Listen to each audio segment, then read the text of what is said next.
First ever factory outlet, Chandanagar, Mukunda Jewelers, opening soon. No making charges.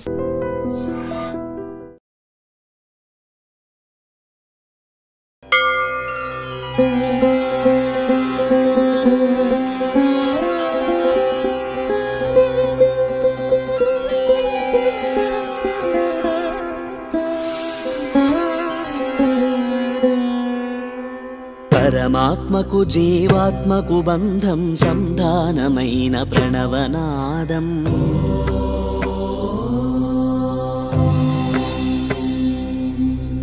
ప్రాకృత వీణియ పలికిన ధ్వానం పరవశమైన ప్రణవనాదం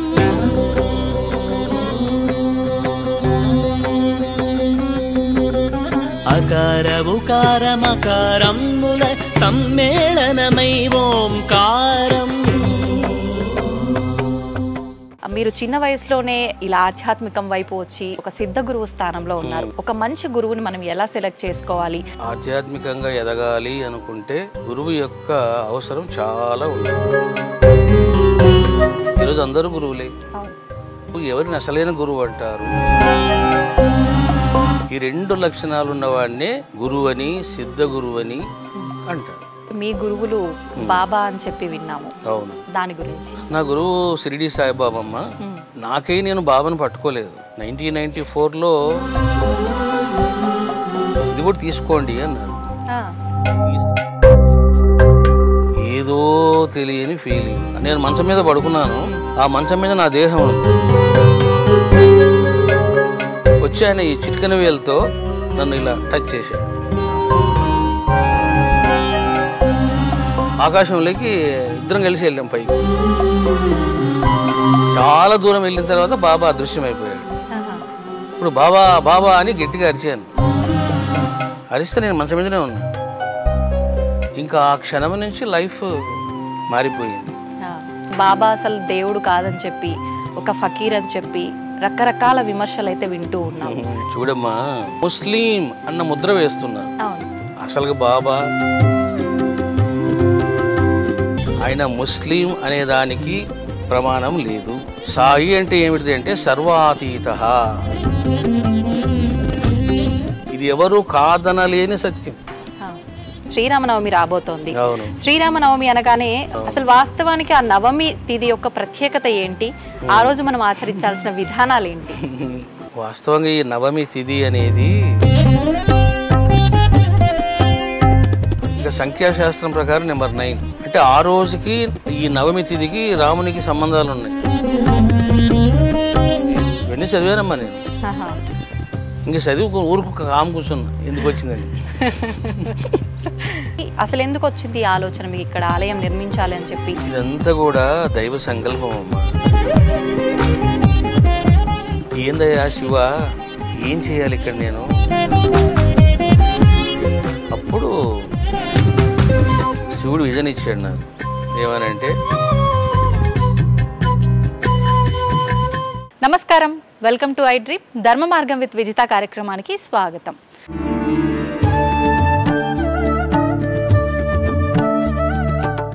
అయితే ప్రస్తుత రోజుల్లో మనం మాట్లాడుకుంటున్నాం ఎక్కువగా సనాతన ధర్మం గురించి, ఆధ్యాత్మిక మార్గం గురించి. మనమున్న కలియుగంలో దైవనామస్మరణ అవసరం లేదు అని కాదు, దైవనామస్మరణ చేయకపోయినా ఒకవేళ అంటే చేయని సందర్భాల్లో నామస్మరణ చేసినా కూడా అంతే ఫలితం లభిస్తుంది. ఇలా రకరకాలుగా మనం మాట్లాడుకుంటూ ఉన్నాము. అయితే అసలు ఏంటి వాస్తవము? ఇలాంటి మరిన్ని విషయాలు ఇప్పుడు స్వామీజీతో మాట్లాడి తెలుసుకునే ప్రయత్నం చేద్దాం.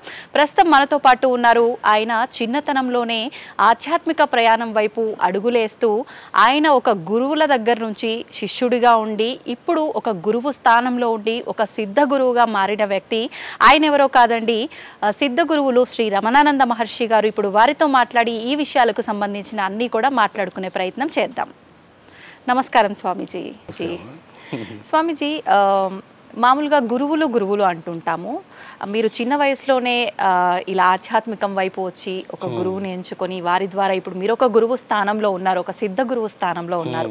అసలు నిజంగా ముందుగా తెలుసుకోవాలి అని అంటే గురువు, ఒక మంచి గురువుని మనం ఎలా సెలెక్ట్ చేసుకోవాలి? గురువు విషయంలో మనం ఎలా ఉండాలి?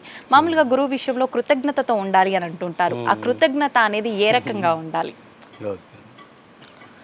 ఇది చాలా మంచి ప్రశ్న అమ్మా. మనము జీవితంలో ఆధ్యాత్మికంగా ఎదగాలి అనుకుంటే గురువు యొక్క అవసరం చాలా ఉంటుంది. ఒక రాయి శిల్పి చేతిలో పడితే కానీ అది విగ్రహం కాలేదు. వాస్తవం. అట్లా ఒక శిష్యుడు కానీ భక్తుడు కానీ ఒక గురువు చేతిలో పడినప్పుడు, శిష్యరికం చేసినప్పుడు, అప్పుడు తానే ఒక గురువుగా, ఒక దేవతా స్వరూపంగా, ఒక సిద్ధుడిగా ఆయన శోభిస్తాడు. కానీ మరి ఎవరు గురువు? ఎందుకంటే ఈ లోకంలో ఈరోజు అందరూ గురువులే. మరి ఎవరు గురువు, ఎవరిని అసలైన గురువు అంటారు అని అంటే దానికి ప్రధానంగా 2 కండిషన్స్ ఉండాలి. నెంబర్ 1, ముందు తాను పరమాత్మను దర్శించి ఉండాలి. ఎవరైనా నేను గురువును అని చెప్పాలంటే ఈ 2 క్వాలిఫికేషన్స్ ఉండాలి. ఐఎమ్ ద ప్రొఫెసర్ అన్నప్పుడు నేను చేశాను. నేను ఇంటర్ చదివి ప్రొఫెసర్ అంటే ఎట్లా? సో కాబట్టి ఫస్ట్ పరమాత్మను దర్శించాలి. రెండవది ఆ పరమాత్మను దర్శింపజేసే సిద్ధత్వము, దైవత్వము ఆ గురువుకు ఉండాలి. అప్పుడు అతన్ని గురువు అంటారు. అంతేగాని ఊరికే ఏదో కొన్ని మాటలు చెప్పడం, ఉపన్యాసాలు చెప్పడం, ధ్యాన శిక్షణ ఇవ్వడం ఇది గురుత్వానికి లక్షణం కాదు. ఈ 2 లక్షణాలు ఉన్నవాడినే గురువని, సిద్ధ గురువని అంటారు. సో ఈ 2 లక్షణాలు చూసుకొని అప్పుడు వాళ్ళని మనం ఎన్నుకోవాలి. ఇప్పుడు ఒక గురువుని ఎంచుకున్నాము, ఆ గురువు మనం ఆయన దగ్గర శిష్యరికం చేసేటప్పుడు మనకు ఆ మెలకువలు నేర్పించేటప్పుడు చాలా పరీక్షలు పెడుతూ ఉంటాడని, ఆ పరీక్షల్లో నెగ్గటం కూడా చాలా కష్టము అని చెప్పి మామూలుగా వింటూ ఉంటాం. ఇదంతా వాస్తవమా? నిజంగా పరీక్షలు పెడతారా? ఎలా టెస్ట్ చేస్తారు మనని? తప్పకుండా పరీక్షలు ఉంటాయమ్మా. ఎందుకంటే మీరు ఉపనిషత్ కాలం నాటి మహర్షుల గురించి వాళ్ళ జీవితాలని శ్రవణం చేసినప్పుడు అసలు ఒక వ్యక్తి ఒక క్వశ్చన్ వేస్తే వాళ్ళు ఆన్సర్ ఇచ్చేవాళ్ళు కాదు. నువ్వు ముందు కొంత సేవ చేయపు అనేవాళ్ళు. అంటే వాడు సేవ చేసి మళ్ళీ వస్తాడా, అటే పోతాడా? ఇక్కడ వాడి ఓపికని పరీక్షిస్తున్నాడా? సహనం. అందుకని గురువులు అసలు ఎందుకు పరీక్షించాలి శిష్యుల్ని? వాట్ ఇస్ ద నెసెసిటీ అని అంటే నా పట్ల ఎంత విశ్వాసం ఉంది, నాకు శరణాగతి చేసేటువంటి యోగ్యత ఎంత ఉంది, వీడికి త్యాగం ఎంత ఉంది, శుద్ధ సంస్కారం ఎంత ఉంది, ఈ 4 చూడడానికి పరీక్షలు. అలా కాకుండా మనము అన్ని రహస్యాలు చెప్పామనుకోండి, అది వాళ్ళకు మంచిది కాదు, మనకు మంచిది కాదు. అట్లని మనం పరీక్షలు పెట్టామనుకోండి, పరీక్షలు పెట్టే కాలం కూడా కాదు ఇది. స్వామీజీ, మీ వ్యక్తిగతంగా తీసుకుంటే మీ గురువులు బాబా అని చెప్పి విన్నాము. అవును, దాని గురించి 2 మాటలు. నా గురువు షిరిడి సాయిబాబా అమ్మ. నాకే నేను బాబాను పట్టుకోలేదు. దైవానుగ్రహం వలన, అమ్మ అనుగ్రహం వలన, జగదంబ అనుగ్రహం వలన బాబా సంప్రాప్తం అయ్యాడు. 1994లో నేను విశాఖపట్నంలో ఉన్నాను. జగదంబ సెంటర్ దగ్గర కొన్ని ఫొటోస్ కొనుక్కొని ఇంట్లో పెట్టుకునే అలవాటు నాకు ఉండేది అప్పట్లో, నా రూమ్లో. సరే కొన్ని ఫొటోస్ కొందామని వెళ్ళాను. కొన్ని ఫొటోస్ కొన్నాను. ఏమండి, ఇది షిరిడి సాయిబాబా ఒరిజినల్ ఫోటో, ఇది కూడా తీసుకోండి అన్నారు. ఈ సైజు ఫోటో అది. అదే బాబా గొడుగు కింద కూర్చోంటాడు చూడండి, ఒరిజినల్ ఫోటో. ఏంటి ఈయన షిరిడి సాయిబాబానా అని అతని ముఖము చూడగానే ఏదో తెలియని ఫీలింగ్, ఏదో తెలియని అనురాగం, బంధం, ఇవన్నీ కలిగి కన్నీళ్ళు రాలిపోయాయి. ఇది ఏమిటిది, ఈయనను చూసి నేను ఇట్లా ఫీల్ అవుతున్నాను అని ఆ ఫోటో తీసుకున్నాను. ఆ ఫోటో తీసుకొని ఇంటికి పోతున్నాను. నాకు ఒక ఫ్రెండ్ ఉండేవాడు, రాజశేఖర్ అని. అక్కట్లో దగ్గర వాళ్ళ ఇల్లు. మా ఇంటికి వచ్చేయి, మా ఇంట్లో భోజనం చేద్దాము, ఈరోజు మా ఇంట్లోనే ఉండు అన్నాడు. సరే పదానికి పోయాం. అక్కడ భోంచేసి పడుకున్నా నేను. పడుకుంటే ఆ రోజు రాత్రి అద్భుతమైన అనుభవాలు బాబా ఇచ్చారు. ఎక్కువ టైం తీసుకోలేదు ఆయన. సాయంత్రం కొన్నాను, రాత్రికే అనుభవాలు. అంటే ఒక రెండేమైనా ఒకటి రెండు నేను మంచం మీద పడుకున్నాను, నా రూమ్ కనపడింది, అదే రూమ్, మంచం కనపడింది, ఆ మంచం మీద నా దేహం ఉంది. నేను బయటకు వచ్చి ఆ దేహాన్ని చూస్తున్నా. నేను చూస్తున్నాను. దాన్ని యాస్ట్రల్ ట్రావెలింగ్ అంటారు. యాస్ట్రల్ ట్రావెల్ చేసేటప్పుడు ముందు బయటకు రావాల జీవాత్మ. అట్లా నా జీవాత్మ బయటకు వచ్చింది. నేను అలా పడుకొని ఉన్నాను. దానికి ముందు ఏం జరిగింది అంటే బాబా నడుచుకుని ఉంటే నా దగ్గరికి వచ్చాడు. అదే డ్రెస్సులో ఉన్నాడు, అదే వయస్సు. వచ్చి ఆయన ఈ చిటికెన వేలతో నన్ను ఇలా టచ్ చేశాడు. అలా టచ్ చేయగానే నేను బయటకు వచ్చి ఆకాశంలోకి ఇద్దరం కలిసి వెళ్ళాం పైకి. చాలా దూరం వెళ్ళిన తర్వాత బాబా అదృశ్యమైపోయాడు. ఇప్పుడు బాబా బాబా అని గట్టిగా అరిచాను. అరిస్తే నేను మంచం మీదనే ఉన్నా. అంటే ఆ రోజే నాకు యాస్ట్రల్ ట్రావెలింగ్ జరిగింది, గురు దర్శనం అయ్యింది. చాలా హ్యాపీ అనిపించింది. ఇంకా ఆ క్షణం నుంచి లైఫ్ మారిపోయింది. అంటే నాకున్న ఫైనాన్షియల్ ప్రాబ్లమ్స్ పోయినాయి. ఇంకా చాలా మంచి రోజులు వచ్చినాయి అనిపించింది. ఇంకా అక్కడి నుంచి మళ్ళీ నేను షిరిడీకి వెళ్ళి ఇంకా బాబాను ఆరాధించడం, గ్రంథాలు చదవడం, అప్పుడు అలా స్టార్ట్ చేశాను. ఇప్పుడు షిరిడి సాయిబాబాని ఒక గురువుగా భావించే వాళ్ళు ఉన్నారు, ఒక దేవుడిలా భావించే వాళ్ళు ఉన్నారు. ఆయనని దేవుడు అని నమ్మిన వాళ్ళకి నమ్మినంతగా ఎంతో మంచి జరిగి, ఇప్పుడు మీరు అన్నట్టుగా ఫైనాన్షియల్గా కానీ అన్ని రకాలుగా హెల్త్ వెల్త్ అన్ని రకాలుగా బాగా ఉన్న వాళ్ళు ఉన్నారు. కానీ ప్రస్తుతం చూసుకుంటే బాబా అసలు దేవుడు కాదని చెప్పి, ఒక ఫకీర్ అని చెప్పి రకరకాల విమర్శలు అయితే వింటూ ఉన్నాం. నిజంగా దాని గురించి ఏం చెప్తారు స్వామీజీ? ఎంతో నమ్మిన వాళ్ళు కూడా ఈ విమర్శల వల్ల బాబాని దూరం పెట్టిన వాళ్ళు కూడా చాలా మంది ఉన్నారు ఇప్పట్లో. ఏం చెప్తారు మీరు? చూడమ్మా, ద్వాపర యుగంలో శ్రీకృష్ణుడు వచ్చాడు. ఎంతమంది గుర్తించారు? గోపికలు గుర్తించారు. అందుకే కృష్ణ కృష్ణ కృష్ణ అని పిచ్చి వాళ్ళై వెంటబడ్డారు. అది జన్మ సంస్కారం, రుణానుబంధం, సంస్కారం. వాళ్ళ ప్రక్కనే, కృష్ణుడి ప్రక్కనే చాలామంది బ్రాహ్మిన్స్ ఉన్నారు, చాలామంది ఉత్తములు ఉన్నారు, పండితులు ఉన్నారు. వాళ్ళు పట్టుకోలేకపోయారు. పైగా ఏమన్నారు? శ్రీలోలుడు ఆ ఫ్లూట్ ఊతాడు, ఈ గోపికలు ఎంట పడతారు, ఆయనకు పని లేదు, వీళ్ళకి పని లేదు అని విమర్శలు చేశారు.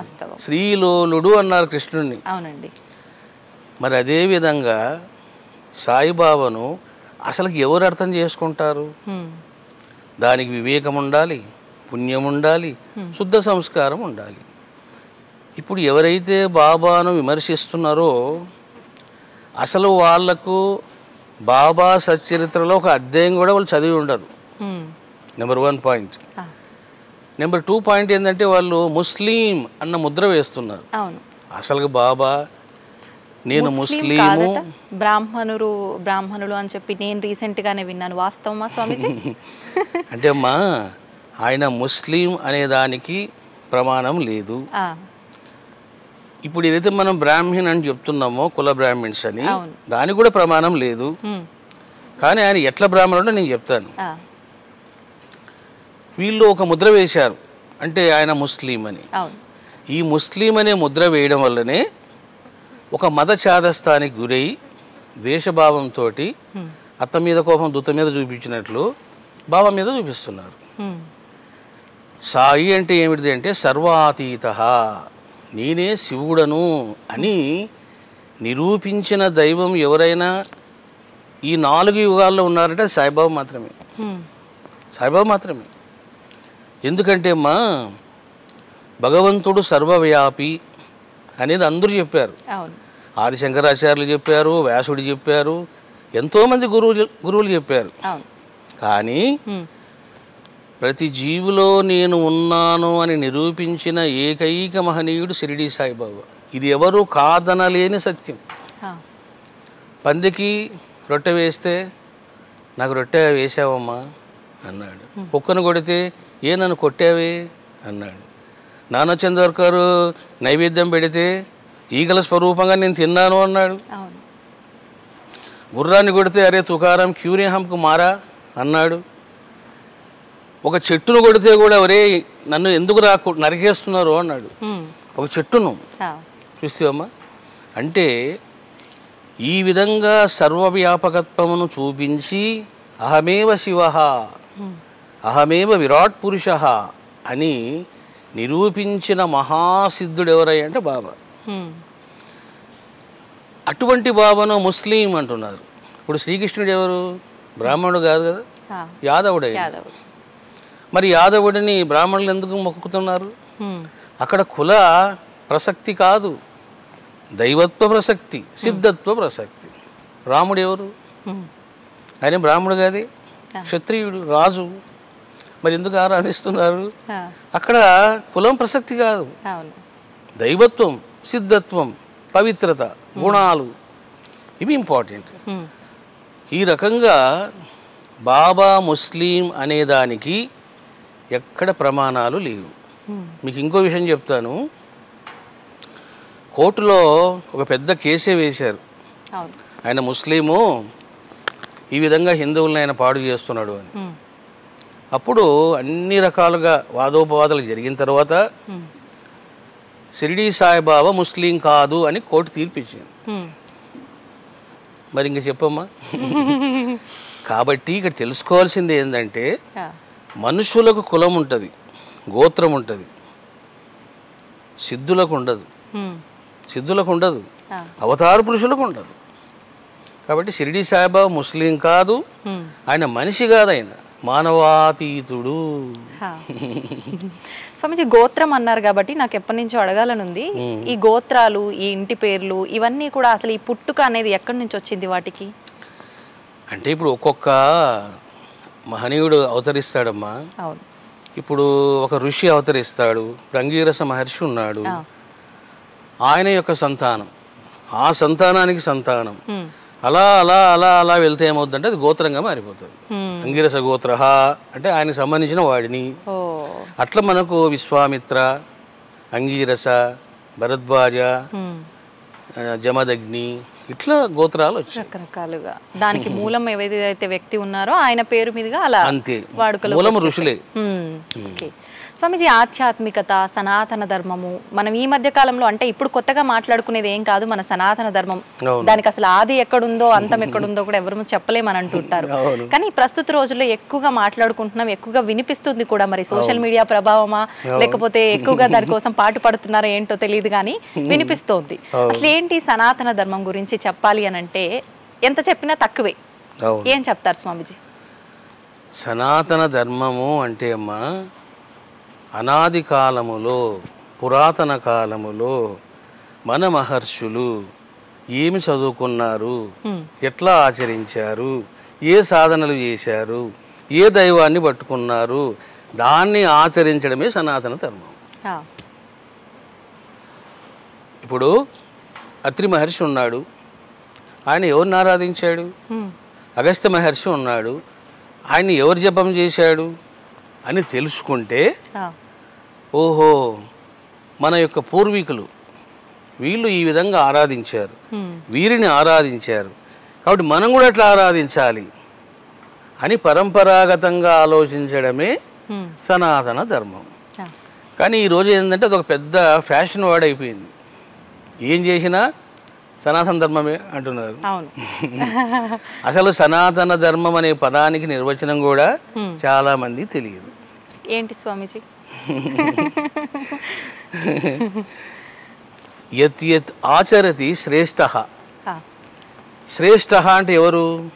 మనకు ఉన్నది మహర్షులే. మహర్షులు, ఋషులు, మునులు. అందువలన వాళ్ళు ఎట్లా జీవించారో ఆ జీవన విధానం గ్రహించడమే సనాతన ధర్మం. సింపుల్ అమ్మా, ఏమి లేదు. ఆచరించడము కూడా, ఆచరించడం నువ్వు తెలుసుకోవాలి, ఆచరించాలి. ఇప్పుడు మా అమ్మాయి ఉంది, భవానీ శివాని, నేను ఎవరిని ఆరాధిస్తున్నానో తెలుసు కాబట్టి వాళ్ళు అట్లా ఆరాధిస్తారు.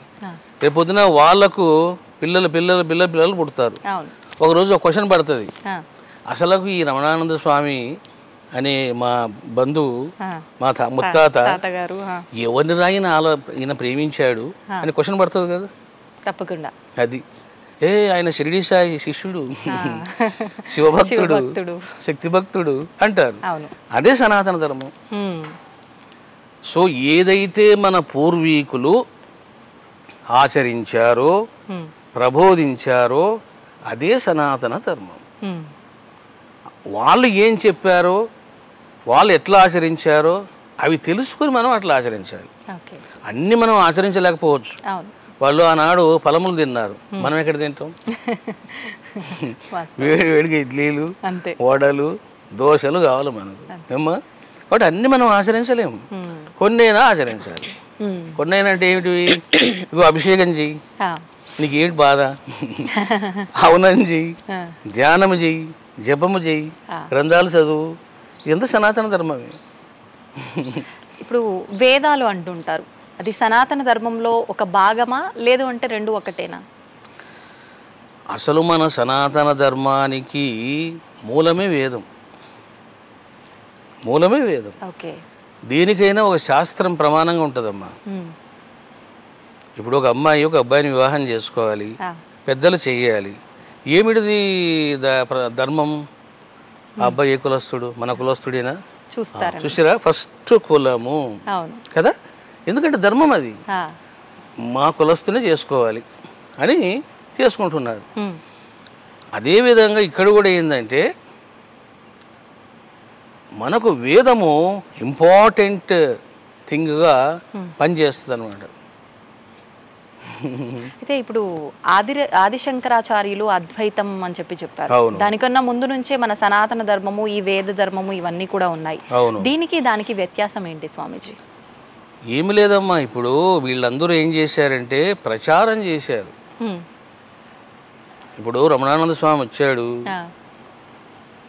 షిరిడి సాయి సచరిత్ర మీద ప్రవచనాలు చేశాడు కదా. మరి నేను చెప్పకముందు ఉందా లేదా జ్ఞానం? ఉంది కదా. అదేవిధంగా ఆదిశంకరాచార్యుల కంటే ముందే, వ్యాస మహర్షి కంటే ముందే అద్వైత జ్ఞానం ఉంది. అద్వైత జ్ఞానాన్ని ప్రబోధించే ఉపనిషత్తులు ఉన్నాయి, అద్వైత జ్ఞానాన్ని ప్రబోధించేటువంటి వేదాలున్నాయి. ఈశావాస్యం ఇదగం సర్వం యత్కించ జగత్యాం జగత్. చూసారా, అయిపోయింది. ఈశావాస్యం ఇదగం సర్వం, అంతా ఆయనే ఉన్నాడు, అణువణువులో ఆయనే ఉన్నాడు. చూసారమ్మా, ఏమిటిది? ఇది అద్వైతం. అది నీలో ఉన్నాడు, నాలో ఉన్నాడు, ఆ అబ్బాయిలో ఉన్నాడు, ఆ కుక్కలో ఉన్నాడు, దోమలో ఉన్నాడు, ఆ ఈగలో ఉన్నాడు, అంతా ఆయన ఉన్నాడు. దీన్నే ఆదిశంకరాచార్యులు అద్వైత ప్రచారం ఆయన బాగా చేశారు. అంటే ఎవరో ఒక మహనీయుల ద్వారా మళ్ళీ అది నలుగురికి చెప్పడం కోసం అలాంటి మహనీయులు పుట్టుకొస్తారు, వారి మాటల ద్వారా మళ్ళీ వింటాను తప్పితే కొత్తగా వచ్చేయితే ఏమి కావు అని అర్థం. ఓకే స్వామీజీ, ఆధ్యాత్మికత అంటుంటాం కదా, ఏంటి ఆధ్యాత్మికత? అంటే భగవంతుడిని ఆరాధన చేయడమే ఆధ్యాత్మికత, ఇంకా తెలుసుకోవాల్సింది ఏమైనా ఉందా? ఇప్పుడు ఆధ్యాత్మికత అంటే అమ్మా నీ యొక్క ఆత్మకు సంబంధించిన రహస్య జ్ఞానాన్ని తెలుసుకోవడం. ఆత్మ యొక్క రహస్య జ్ఞానం, నీకు సంబంధించిన, నీ ఆత్మకు సంబంధించిన రహస్య జ్ఞానం తెలుసుకోవడం.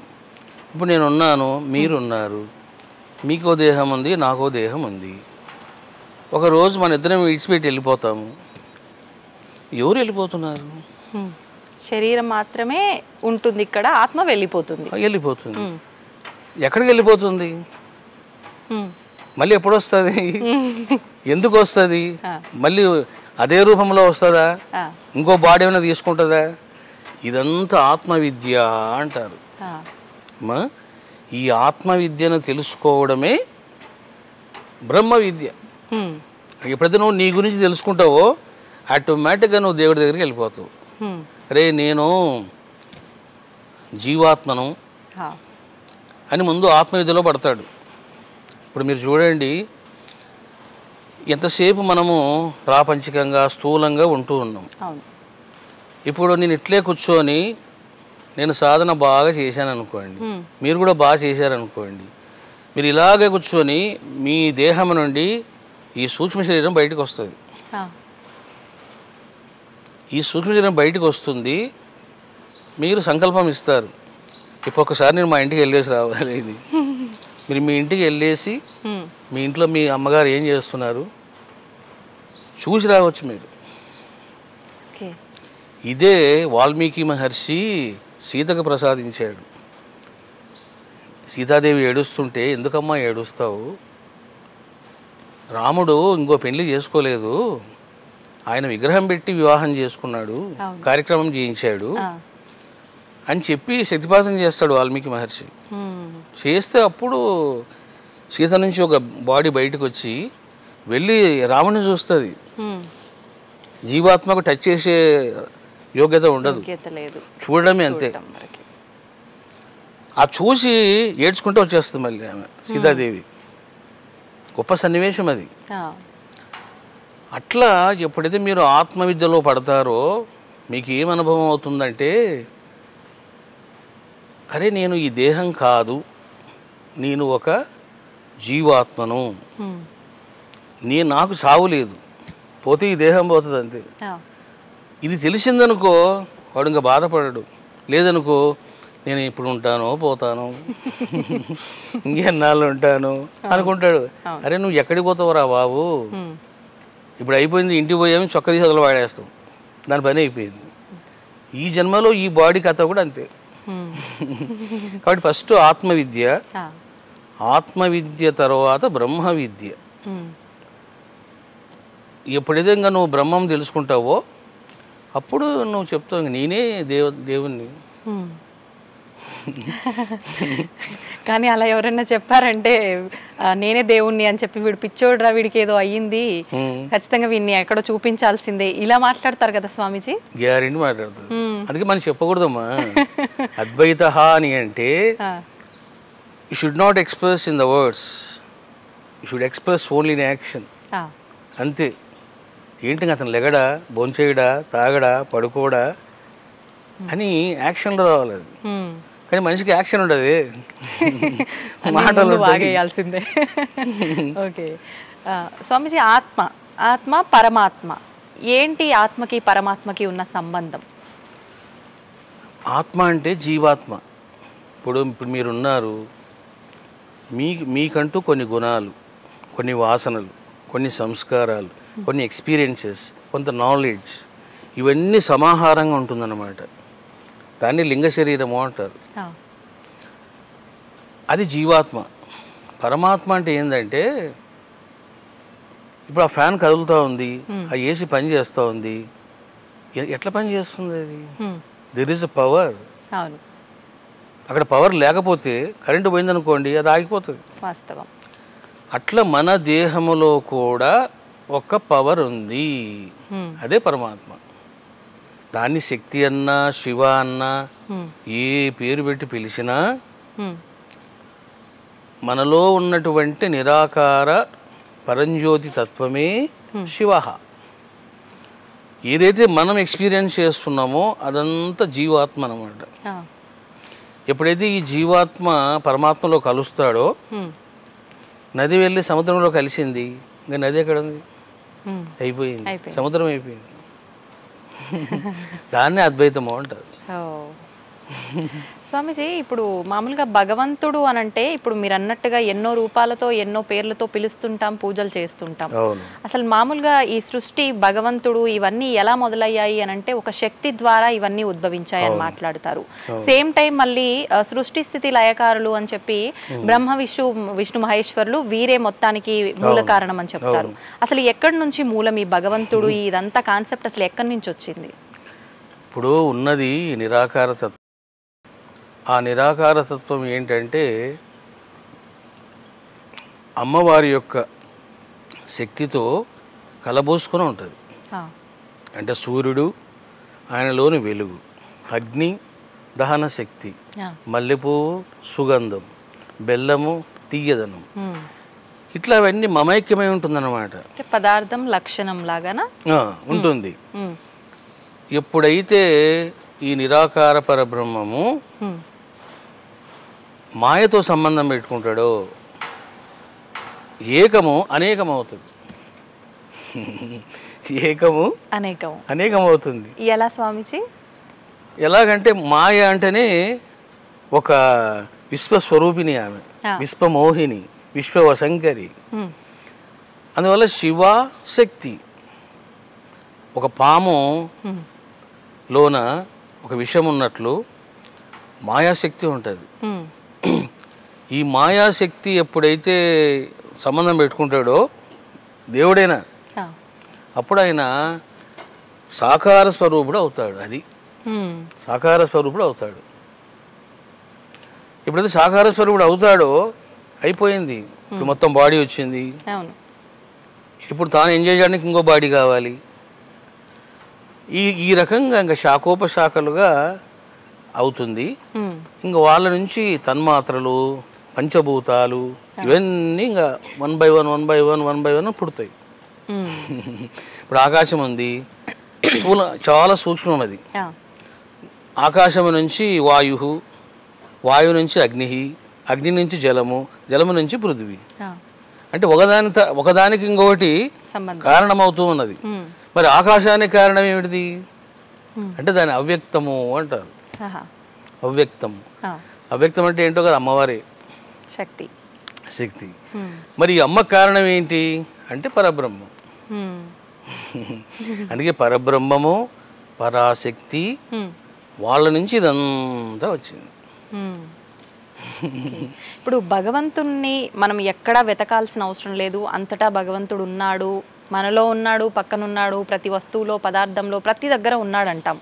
కానీ ప్రత్యేకించి మన ఇంట్లో పూజ రూమ్ ఉందనుకోండి, పడుకునే విధానంలో మనం హాల్లో పడుకున్నా, బెడ్రూమ్లో పడుకున్నా, పూజ రూమ్ సైడ్ నువ్వు కాళ్ళు పెట్టి పడుకుంటున్నావు అని అంటారు. మరి అలా చూస్తే భగవంతుడు లేనిది ఎక్కడ, ప్రత్యేకించి అలా ఎందుకు అనటము అంటే ఏం చెప్తారు? అంటే భగవంతుడు అంతటా ఉన్నాడమ్మా. కానీ మనము అంతటా ఉన్న భగవంతుణ్ణి ఆరాధించడం చాలా కష్టంగా ఉంటుంది. అట్లా కాకుండా నువ్వు ఒక విగ్రహ స్వరూపంగాను, లేదా ఒక పూజా మందిరంగాను, ఒక ఆలయంగాను నువ్వు ఏర్పాటు చేసుకున్నావు అనుకో, ఫస్ట్ నీ భావం మారిపోతుంది. నీ భావము మారిపోతుంది. ఇప్పుడు ఫర్ ఎగ్జాంపుల్ మీరు బయటికి వెళ్ళారు, ఎక్కడెక్కడ తిరిగి వచ్చారు, వెంటనే మీరు టకటకట బెడ్రూమ్లోకి వెళ్ళిపోతారు. కానీ మీరు మీ పూజా మందిరంలోకి వెళ్తారా? వెళ్ళరు. ఎందుకు వెళ్ళడం లేదు? అక్కడ భగవంతుడు ఒక you are feeling that there is a God in పూజా మందిరం. You are feeling that there is no God in the bedroom. అంటే ఎక్కడుంది అది? మన భావంలోనే ఉంది. ఏయ్ అక్కడెక్కడ ఎలా పోతావయ్యా నువ్వు దేవుడు పెట్టుకొని అంటున్నావు. మరి బెడ్రూమ్లో దేవుడు లేడా? ఉన్నాడు. ఇవన్నీ మన భావాలు, మన భావాలు ఇవన్నీ కూడా. కానీ ఆ భావానికి కూడా పవిత్రత ప్రభావం ఉంది. మీరు ఇప్పుడు చూడండి, ఒక చిన్న గదిలో ఉన్నారు. అప్పట్లో మహర్షులు ఏం చేసేవాళ్ళంటే వాళ్ళు ఏదో గుహలో కూర్చునేవాళ్ళు. అసలు ఎందుకు వీళ్ళు గుహలో కూర్చుంటున్నారబ్బా అని ఆలోచించామనుకోండి, ఒక రహస్యం అది. ధ్యానము కానీ జపము కానీ మీరు ఎంత చిన్న రూమ్ డిసైడ్ చేసుకొని అందులో జపం చేస్తున్నారనుకోండి, ఆ రూములో దైవశక్తి నింపబడుతుంది, వైబ్రేషన్స్ ఎక్కువగా వస్తాయి. మీరు అలా కూర్చోగానే వెంటనే మీరు ధ్యానంలోకి వెళ్ళిపోతారు. అందుకే మనిషికి సుఖాల కంటే, లాభాల కంటే సింపుల్గా ఉండడమే వాడికి ఉత్తమం. మీకు మంచి ఎక్స్పీరియన్స్ చెప్తాను.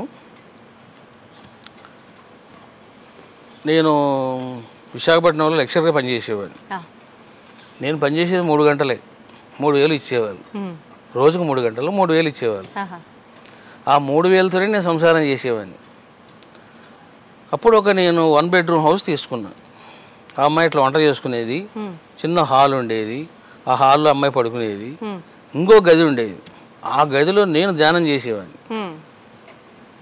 ఆ గదిలో నేను అనుష్ఠానము, ధ్యానము, జపం అన్నీ చేసేవాడిని. కొన్నాళ్ళకి ఏమైందంటే ఎంత పవర్ఫుల్గా తయారైందంటే ఆ రూము, నేను హాల్లో కూర్చున్నప్పుడు ఒకలా ఉంటాను, లోపలికి పోగానే ఇంకోలాగా ఉంటాను.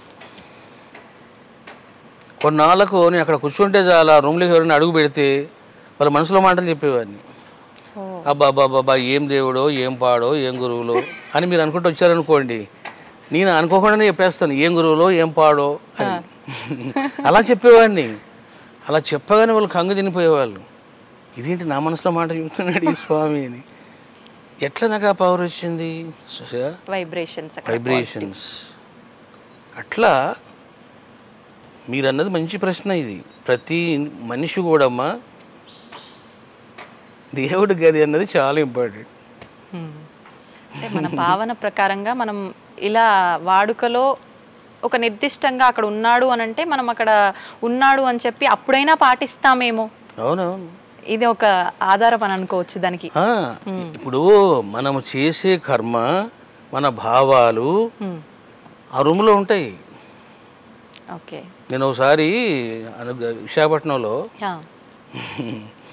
అరే ఒక మంచి ఇల్లు చూడండి రా బాబు, ఈ పీఠం దూరం అయిపోయింది అని అంటే, మంచి రూమ్ చూస్తాం గురువు గారు అన్నాడు. కూడిపోండి అన్నా.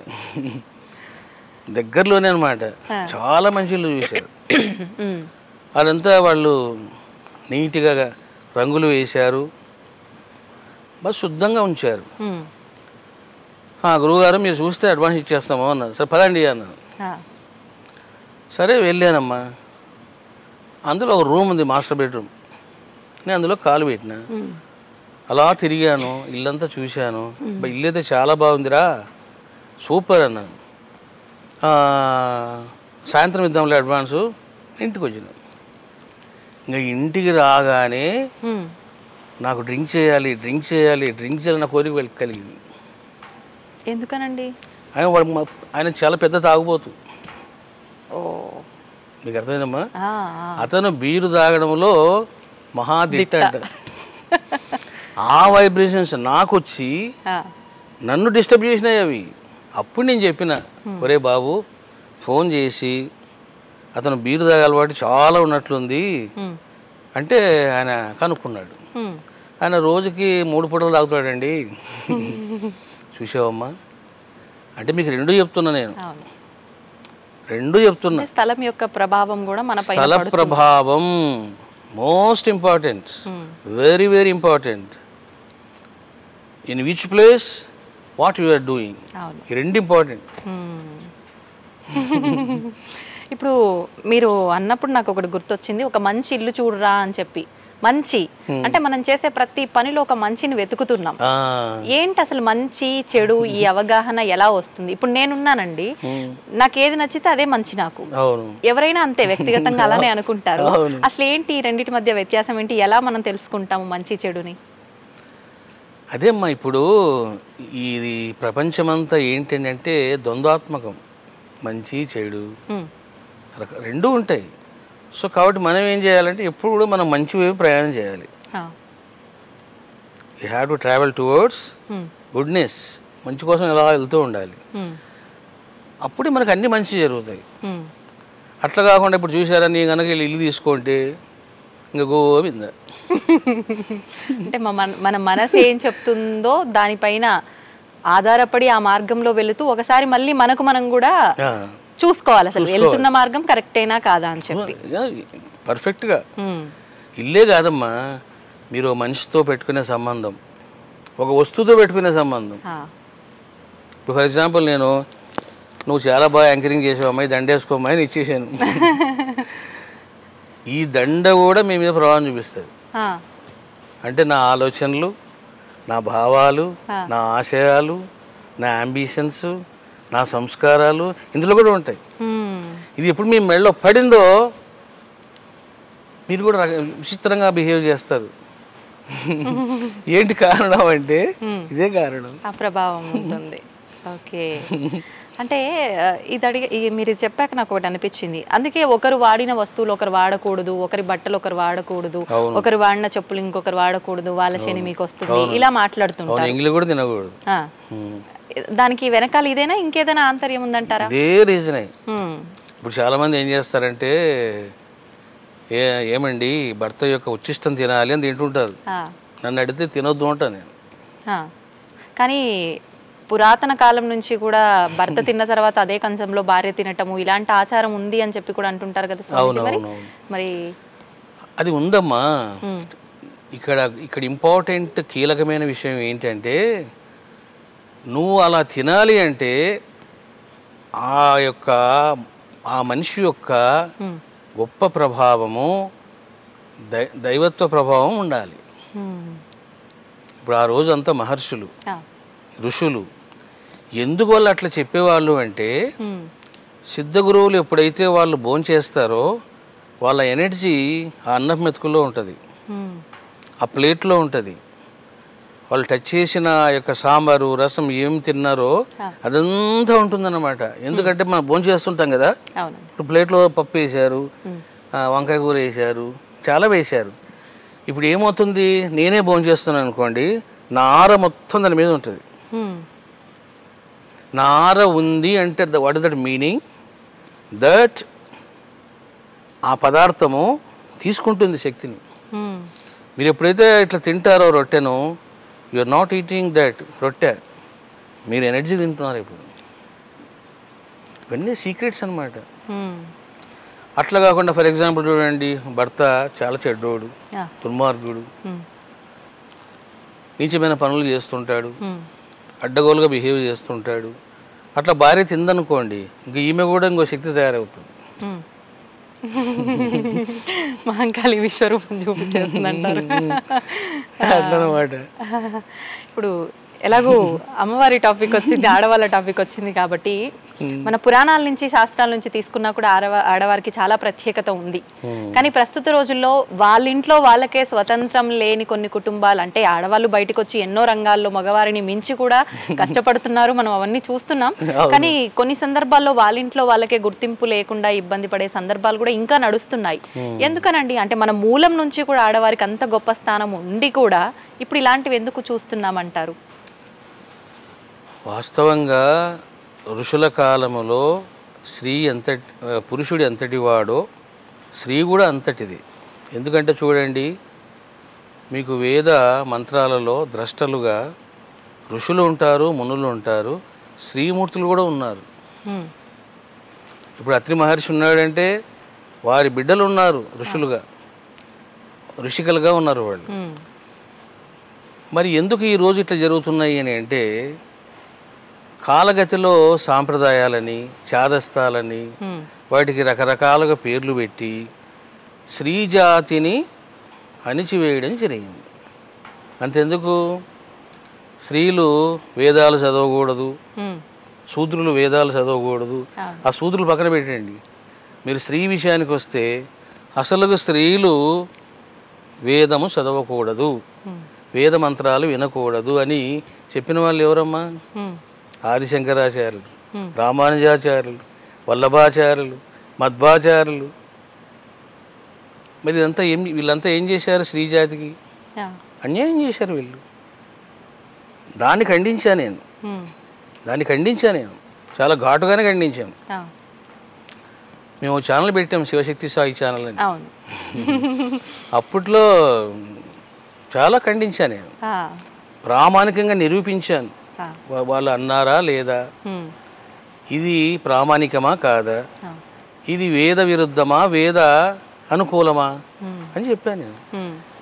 కాబట్టి ఏం చేస్తారంటే కొంతమంది ఆచార్యులుగాను గురువులుగాను వచ్చి లేనిపోనివన్నీ బంధించి స్త్రీలను వంటింటికి పరిమితం చేశారు.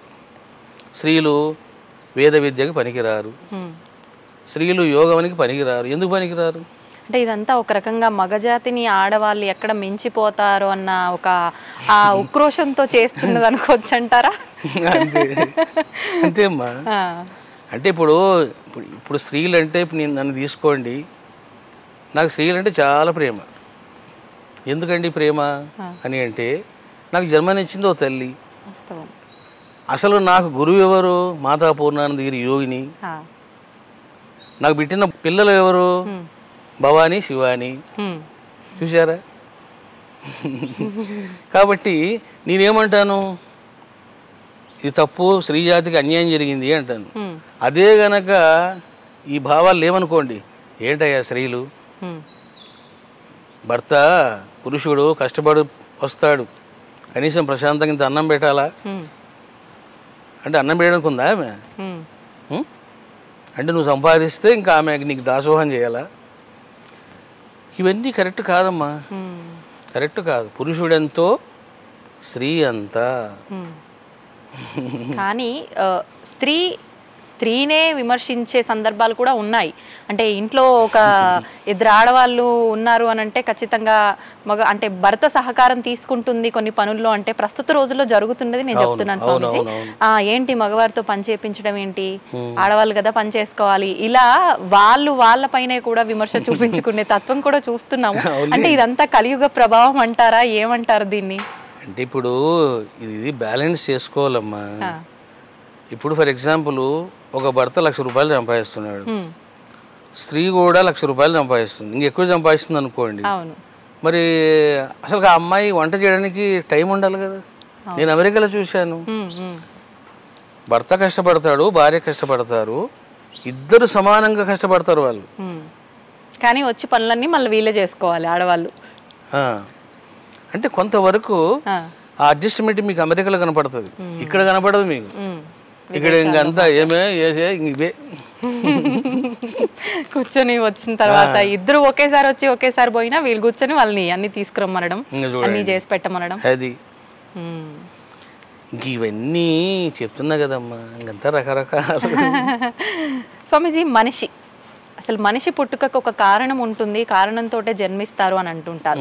నిజంగా ప్రతి మనిషి పుట్టుకకు వెనకాల కారణం ఉంటుందా, లేదంటే కారణ జన్ములు అంటుంటారు, మహాయోగులు అని అంటుంటారు, వాళ్ళ జన్మ వెనకాల మాత్రమే కారణం ఉంటుందా అంటే ఏం చెప్తారు?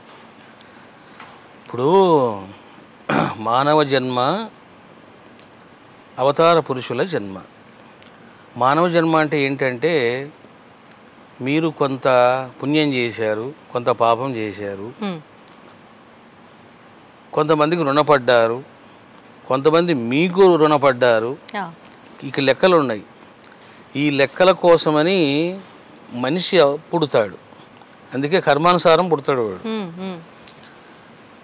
కానీ ఇప్పుడు షిరిడి సాయిబాబా, రమణ మహర్షి, రామకృష్ణ పరమహంస ఇట్లాంటి వాళ్ళు ఎందుకు పుట్టారు అంటే లోక కళ్యాణం కోసం పుట్టారు. అది సో ఒక మనిషి పుట్టాడు అంటే మనకి ఏదో సమ్ వర్క్ ఉంది, ఆ వర్క్ కోసం పుట్టాడు వాడు కర్మానుసారం. మరి షిరిడి సాయిబాబా ఎందుకు వచ్చాడు, కృష్ణుడు ఎందుకు వచ్చాడు, రాముడు ఎందుకు వచ్చాడు అంటే there is a special purpose, అదే లోక కళ్యాణం. అట్లనమాట. అంటే లోక కళ్యాణం అంటే మంచిని స్ప్రెడ్ చేయడం అనుకోవచ్చా? లోక కళ్యాణం అంటే లోకములోని జనాలంతా సుఖంగా ఎట్లా ఉండాలి, ఎట్లా దైవాన్ని పట్టుకోవాలి, ఎట్లా సద్గుణాలు పెంచుకోవాలి, ఎట్లా పరమానందంలో రమించాలి, ఇది చెప్పేటువంటి మహనీయులు. వాళ్ళని కారణ జన్ములు అంటారు. స్వామీజీ, ఇప్పుడు ప్రతి యుగంలో తీసుకుంటే అంటే రాముడు ఒక యుగంలో మానవ అవతారం తీసుకొని ఇప్పుడు మీరు అన్నట్టుగా లోక కళ్యాణం కోసము, కృష్ణుడు ఒక జన్మ తీసుకొని మానవ జన్మ లోక కళ్యాణం కోసం, మనందరికీ కూడా మంచిని తెలియజేయడం కోసము, ధర్మాన్ని వ్యాప్తం చేయడం కోసమే వచ్చారు. మరి ఈ కలియుగంలో ఏ అవతారంలో అంటే మానవ అవతారంలో భగవంతుడు వచ్చాడా, రాలేదా, అంటే వచ్చినా మనం గుర్తుపట్టలేని స్థితిలో ఉన్నామా అంటే ఏం చెప్తారు? అసలు నిజం చెప్పాలంటే అమ్మా, మిగతా యుగాల కంటే కూడా ఇప్పుడు ఈ కలియుగంలోనే చాలామంది అవతార పురుషులు అవతరించారు. ఇప్పుడు మనకు కలియుగం స్టార్ట్ అయ్యి 5100 years అబవ్ అవుతుంది. మరి మీకు షిరిడి సాయిబాబా వచ్చాడు, రమణ మహర్షి వచ్చాడు, రామకృష్ణ పరమహంస వచ్చాడు, అక్కలకోట స్వామి వచ్చాడు, గజానన మహారాజు వచ్చాడు, వెంకయ్య స్వామి వచ్చాడు, చీరాల స్వామి వచ్చాడు, తాజుద్దీన్ బాబు వచ్చాడు, ఇంకా ఎంతమంది అవతార పురుషులు వచ్చారు చూడండి. ఈ రకంగా ఈ కలియుగంలో మంచి ఉంటుందమ్మా, చెడు కూడా అట్లే ఉంటుంది. అంటే భగవంతుడు ఒక పర్టికులర్ రూపంలో రాకపోయినా ఇంతమంది రూపంలో ఆ ధర్మాన్ని, ఆ లోక కళ్యాణాన్ని నడిపిస్తున్నాడు.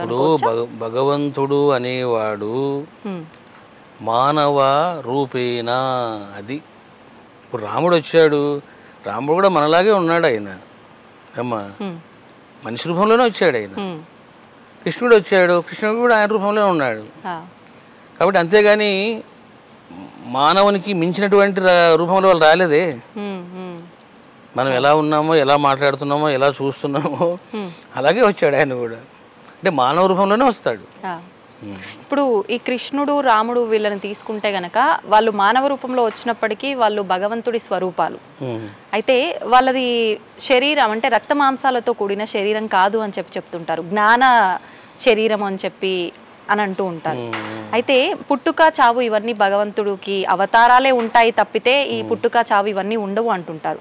కానీ కృష్ణుడి విషయానికి వస్తే మాత్రం ఆయన చనిపోయాడు, అవతారం చాలించాడు అని చెప్పకుండా దేహాన్ని విడిచిపెట్టాడు అని చెప్పి, మరణించాడు అని చెప్పి మానవులకు వాడిన మాటలే ఆయన విషయంలో వాడుతూ ఉంటారు. ఆయన హృదయం కూడా ఇప్పటికీ ఉంది అని చెప్పి అంటుంటారు. మరి అలా తీసుకుంటే అది భగవంతుడి యొక్క అవతారం ఎలా అని అనుకోవచ్చు అంటారు? ఇక్కడ రెండు విషయాలు ఉన్నాయమ్మా. రాముడి శరీరమైన, కృష్ణుడి శరీరమైన, షిరిడీబాబా శరీరమైన, మీ శరీరమైన, నా శరీరమైన, శరీర ధర్మం శరీరందే. There is no difference between us. శరీర ధర్మం శరీరమే. మరి ఎక్కడ డిఫరెన్స్ ఉంది రామునికి, కృష్ణునికి, మనకు ఎక్కడ డిఫరెన్స్ ఉంది అంటే సూక్ష్మ శరీరంలో ఉంది. అది this is the secret. So there is a tremendous power in the form of astral body, not physical body. మరి ఇప్పుడు బాబా కూడా పట్టుకుంటే నడవలేకపోయేవాడు. మీరు రమణ మహర్షిని తీసుకోండి. అసలు బాబా వీడియోస్ మనకు లేవు, కానీ రమణ మహర్షి వీడియోస్ చూస్తే మీకు రకమైన బాధ కలుగుతుంది. ఏంటి ఇతను మనలాగానే నడుస్తున్నాడు, బాధపడుతున్నాడు, ఇబ్బంది పడుతున్నాడు, కింద పడుతున్నాడు, దెబ్బలు తగిలించుకుంటున్నాడు అని మనకు ఒక ఫీలింగ్ వస్తుందమ్మా. Yes, there is no difference in the activities of the body. అంటే మానవుడిగా అవతారం తీసుకున్న తర్వాత భగవంతుడికి కూడా ఇవన్నీ తప్పవు అనుకోవచ్చా? తప్పవు. కానీ వాళ్ళలో ఉన్నటువంటి ఆ యొక్క ఎనర్జీ, ఆస్ట్రల్ బాడీ అది డిఫరెంట్గా ఉంటుంది. అంటే అక్కడ దెబ్బలు కింద పడినా దెబ్బలు ఆయనకి తెలియదు. ఆయన కింద పడినా ఆయనకు తెలియదు అది, కానీ మనకు తెలుస్తుంది. అయ్యో కింద పడ్డారా మహర్షి అంటాం. అట్లా అన్నమాట. స్వామీజీ, చాలా మంది ఇప్పుడు అంటే ఈ మధ్య కాలంలో కూడా ఎవరో పీఠాధిపతిని జల సమాధి చేశారు అని చెప్పి విన్నాము. అంటే అలా మామూలుగా సృష్టి ధర్మం అయితే పూడ్చిపెట్టడము లేదంటే కాల్చివేయటము ఇది, కానీ ఇలా జల సమాధి అని చెప్పి అవతారం చాలించడం, అదృశ్యం అయిపోవడం ఇలాంటివి వింటూ ఉన్నాము. నిజంగా ఇలాంటివి నమ్మొచ్చు అంటారా? అంటే వాళ్ళు నిజంగా ఆ దైవత్వం స్థితికి వెళ్ళి చేస్తున్నారా లేకపోతే ఏం జరుగుతుంది అనేది అది మనం రీచెక్ చేసుకుంటే కానీ చెప్పలేమమ్మా. ఎందుకంటే జల సమాధి కావలసిన అవసరం కూడా ఏముంది. తాను ఇట్లే నిర్వికల్ప సమాధిలో కూర్చొని బయటికి రావచ్చు, నాకు వద్దుపోయింది ఇది బాడీ అని. ఇప్పుడు షిరిడీ బాబా ఉన్నారు, కరెక్ట్ ముహూర్తం పెట్టుకున్నాడు ఆయన, విజయదశమి రోజున వెళ్ళిపోవాలి అని. అట్లా వెళ్ళిపోవడమే అంతే. అంటే కొంతమంది వాళ్ళ వాళ్ళ సాధనలు ఉంటాయి, మనం అట్లా కూడా కొట్టిపారేయలేము. జల విద్య ఉంది, అగ్ని విద్య ఉంది. కొంతమంది అగ్నిలో కూర్చొని ప్రాణం వదిలిపెట్టేస్తారు. కాబట్టి అట్లా కూడా జరిగి ఉండొచ్చు. ఇప్పుడు మీరు అన్నట్టుగా ఈ సూక్ష్మ శరీరము, ఆ రూపము అదంతా కూడా ఆ స్థితి రావాలి అని అంటే భగవంతుడి ఆరాధన చేయాలా? ఇందాక మీరు చెప్పినట్టుగా మనం కూర్చున్న ప్రదేశంలోనే భగవంతుడి నామస్మరణ చేసుకున్నా కూడా ఆ స్థితికి వెళ్ళొచ్చు అని అన్నారు. అయితే ఇంకా ఎన్ని రకాలుగా మనం ఆ స్థితికి వెళ్ళే అవకాశం ఉంది? ఎక్కువగా ధ్యానం చేయాలి. ధ్యానము, జపం ఈ రెండు చేసామనుకోండి, పవర్ఫుల్ థింగ్స్ ఇవి. అప్పుడు ఏమవుతుందంటే మీకు మనసులో ఆ సంకల్పం ఉండాల ముందు, ఏమని, I want to come from my body అని, నేను బయటికి వచ్చి చూడాలి అనే కోరిక మీకు ఉందనుకోండి, అప్పుడు ఆ సంకల్ప శక్తి వలన మీ జీవాత్మ బయటకు వచ్చేస్తుంది. పర్పస్ ఏంటి, ఎందుకు చేస్తున్నాం అనేది సంకల్పం గట్టిగా ఉండాలి. అప్పుడు ఇంకా మిరాకిల్స్ మీరు చేయొచ్చు. క్షణంలో మీరు షిరిడి పోవచ్చు, ఆ. హిమాలయాస్ పోవచ్చు, దివ్యలోకాలకు పోవచ్చు. అంటే ఆ అనుభూతి ఆత్మ సంతృప్తి అనొచ్చా? ఏం లేదమ్మా, ఇప్పుడు నేను అమెరికా చూడాలి అంటే నేను ఎలా చూస్తాను? అయితే వెళ్ళాలి. నేను ఫిజికల్ బాడీతో వెళ్తున్నా. అంతే. అప్పుడు ఫిజికల్ బాడీతో పనే లేదు, డైరెక్ట్ వెళ్ళిపోతుంది జీవాత్మ, అంతే. అంతా చూస్తుంది, ఓ సూపర్ చాలా బాగుంది అని ఉంటుంది. ఇప్పుడు కళలో చాలా మంది ఇలా ఫీల్ అవుతూ ఉంటారు. అది నిజంగా ఒక కళ కనడం వరకే తీసుకోవచ్చా, లేదంటే ఆ టైంలో నిజంగా మన అంటే ఆత్మ వెళ్ళి చూసొచ్చింది అని ఫీల్ ఎలా అనుభవించవచ్చు అంటారు? దాన్ని మనం ఎలా తీసుకోవచ్చు? ఇప్పుడు మనము స్వప్నంలో ఒక పామును చూసామనుకోండి, పామును చూస్తాము, భయపడుతూ ఉంటాము. నేను ఆ పామును చూస్తున్నాను, ఇదంతా కలే, నిజమేం కాదు అన్నటువంటి జ్ఞానం మనకు ఉంటుందా? కళలో ఉండదు. నేను చెప్పే ఆస్ట్రల్ ట్రావెల్ అట్లా ఉండదు. మీ దేహం నుంచి మీ జీవాత్మ బయటికి రాగానే, ఇప్పుడు నా దేహం అక్కడ ఉంది, నౌ ఐఎమ్ ట్రావెలింగ్ అని చెప్పేసి మీకు ఆ జ్ఞానం ఉంటుంది అక్కడ. ఇప్పుడు మీ జీవాత్మ వెళ్ళింది, వెళ్ళి అలాగా హైదరాబాద్లో చూసింది, అలా తిరుగుతున్నప్పుడు మీకు తెలుస్తుంటుంది ఏమని, నేను చార్మినార్ను చూస్తున్నాను, అక్కడ ఎవరేం రారులే, నాకేం డిస్టర్బ్ చెయ్యరు అని కూడా నువ్వు ఆలోచిస్తుంటావు. అది జ్ఞానంతో చేస్తున్నావు.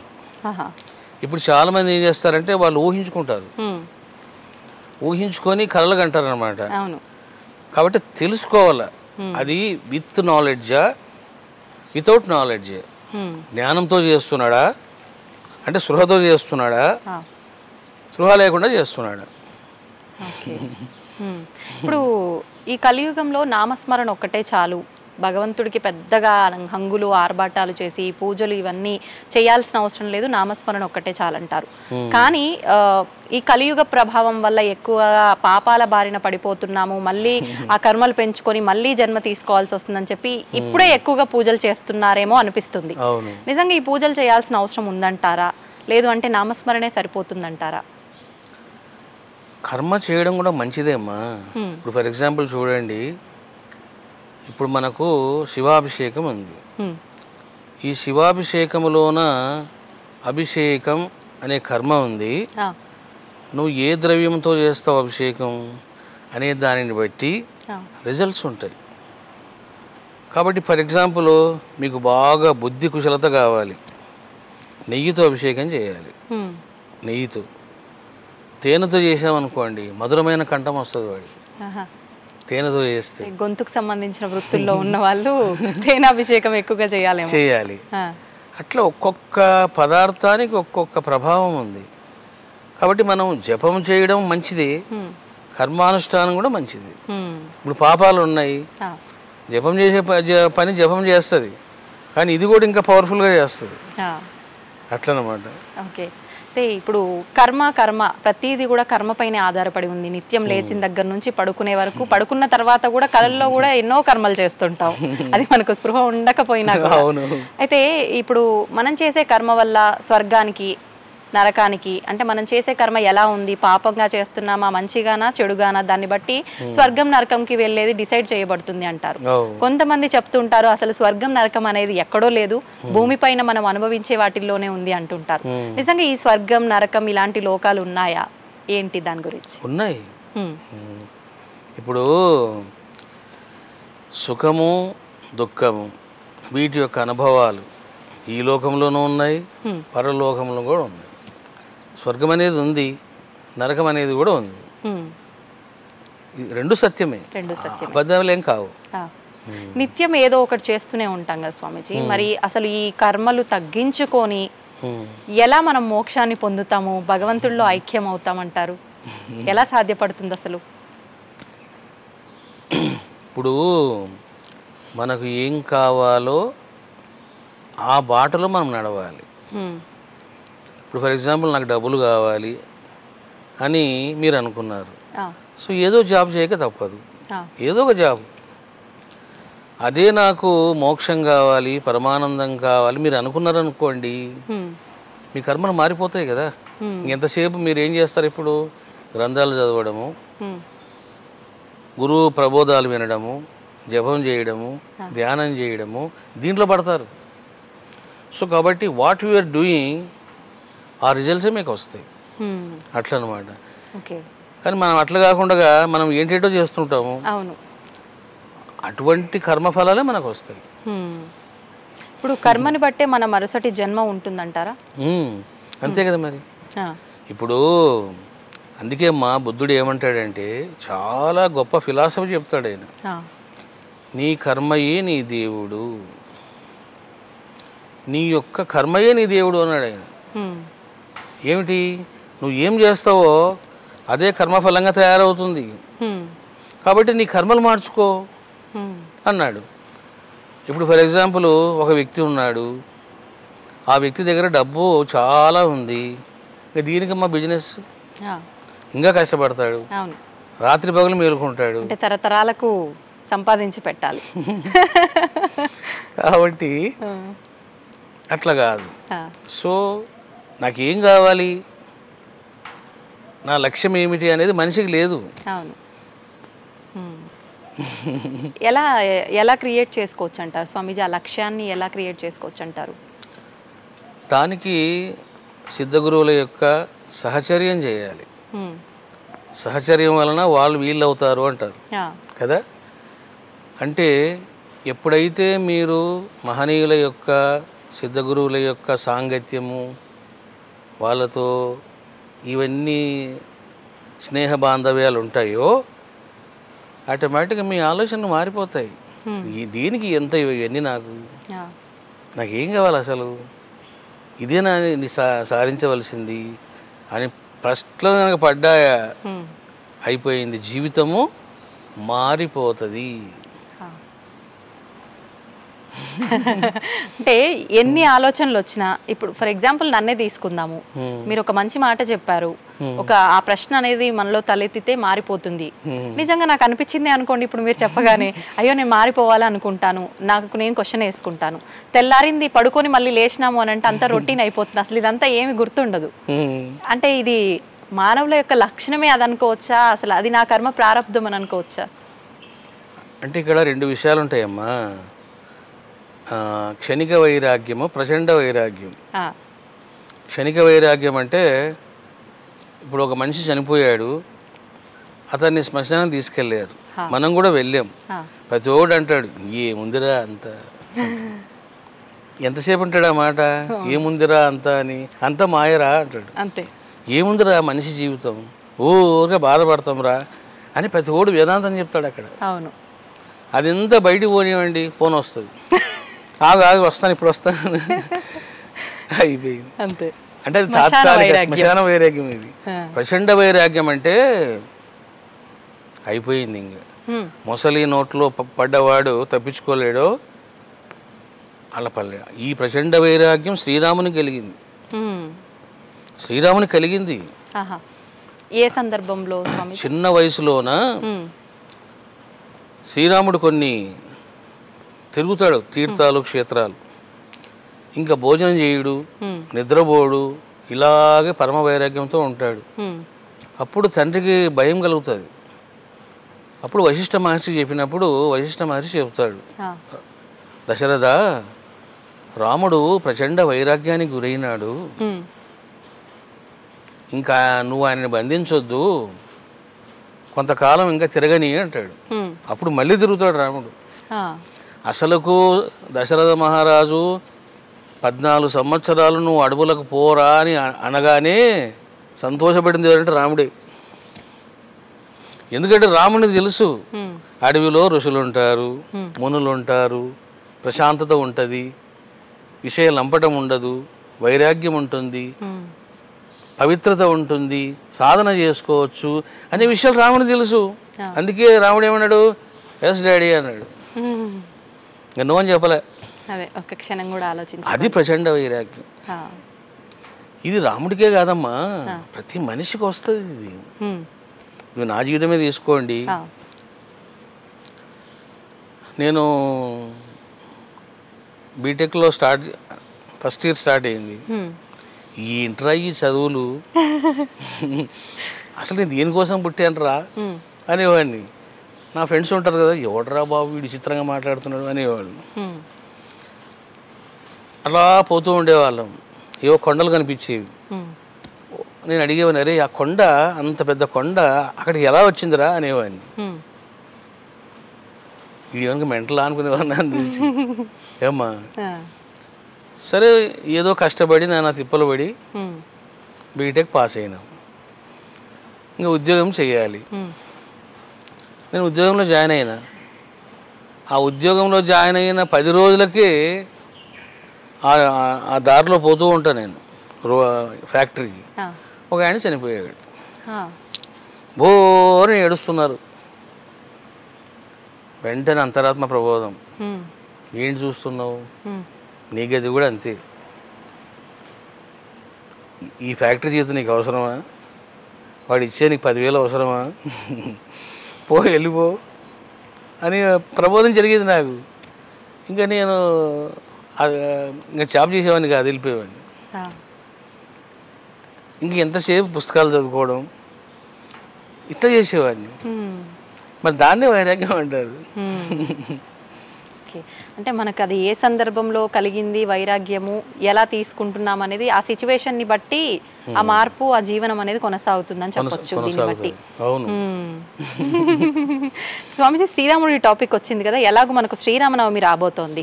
శ్రీరామనవమి అనగానే ఒక్కొక్కరికి ఒక్కొక్క సందర్భం గుర్తొస్తుంది. ముఖ్యంగా 3 విషయాలని మనం ఆ రోజు ప్రత్యేకంగా జరుపుకుంటూ ఉంటాం. అది రాముడి జన్మదినోత్సవంగా జరుపుకుంటూ ఉంటారు, ఆయన కళ్యాణం చేస్తూ ఉంటారు, సేమ్ టైం పట్టాభిషేకం అని చెప్పి. అసలు వాస్తవానికి ఆ నవమి తిథి యొక్క ప్రత్యేకత ఏంటి, ఆ రోజు మనం ఆచరించాల్సిన విధానాలు ఏంటి? వాస్తవంగా ఈ నవమి తిథి అనేది అమ్మవారి యొక్క తిథి. నవమి చాలా పవర్ఫుల్ తిథి అది. ఇంకా సంఖ్యాశాస్త్రం ప్రకారం నెంబర్ 9, 1 to 10, 1 to 9 తీసుకుంటే మీరు సింగిల్ డిజిట్లో 9 అనేది నెంబర్, హైయెస్ట్ నెంబర్ అది. అంటే ఆ రోజుకి ఈ నవమి తిథికి రామునికి సంబంధాలు ఉన్నాయి. అందువలన ఇంకా దానికి ఎక్కువగా వాళ్ళు ఇంపార్టెన్స్ ఇస్తారు. ఒకవేళ సంబంధం లేకపోయినా కూడా ఏం చేస్తారంటే, శ్రీరాముడు పుట్టింది నవమి రోజున కదా, కాబట్టి ఈ రోజునే మనం పట్టాభిషేకం చేద్దాం అనే ఆలోచనలు కూడా వస్తాయి. అంతేగాని ఎట్లా చేసినా ఒకటే అమ్మా. అంటే ఇంకొకటి, అరణ్యవాసం తర్వాత ఆ రోజు ఆయన మొదటిసారిగా వచ్చింది కూడా అదే అని చెప్పి, ఇదంతా వాస్తవం అంటారా? అంటే ఎవరికి తోచినట్టుగా వాళ్ళు మాట్లాడుతున్నారు కదా. ఇప్పుడు మీకు చెప్తున్నా కదా నేను, మీకు రామాయణం మీద చాలా మంది వ్యాఖ్యానాలు రాశారు. ఇంకా విచిత్రంగా రాశారు. అందువల్ల మనము ఏది సత్యమో ఏది అసత్యమో రకరకాలుగా మీరు చూస్తుంటారు యూట్యూబ్లోనే. ఇంకా అవన్నీ వింటుంటే మనకు కూడా ఆశ్చర్యం కలుగుతుంది. దేనికైనా ఒక ప్రామాణిక గ్రంథం ఉంటుందమ్మా. మీకు వాల్మీకి రామాయణమే ప్రామాణికం. కానీ ఇంకేం చేశారు, చాలామంది రకరకాలుగా ప్రక్షిప్తాలు చేసుకుంటూ పోయినారు. దానివల్ల ఏమవుతుందంటే శుద్ధమైన నీరు కూడా అశుద్ధంగా తయారవుతుంది. అట్లా కల్తీ. వాళ్ళు ఎంతో కష్టపడి రాస్తే వీళ్ళంతా కలుషితం చేయడం. అంటే ఎవరికి తోచింది వాళ్ళు రాయటం అంటారా? దాన్ని ఆధారంగా తీసుకొని రాస్తున్నాం అంటారు కదా. ఇప్పుడు అంటారు, ఇప్పుడు దాంట్లో ఆ రామాయణాల్లో కూడా చాలా రకాలు ఉన్నాయి. మీకు నార్త్ ఇండియా రామాయణం వేరు, సౌత్ ఇండియా రామాయణం వేరు, మళ్ళీ కాశ్మీర్ రామాయణం అది వేరు. ఇవన్నీ చదివానమ్మా నేను. ఇంకా చదివి ఊరుకు కామ్ కూర్చున్నా, ఎందుకు వచ్చిందని. ఎందుకనండి అలా?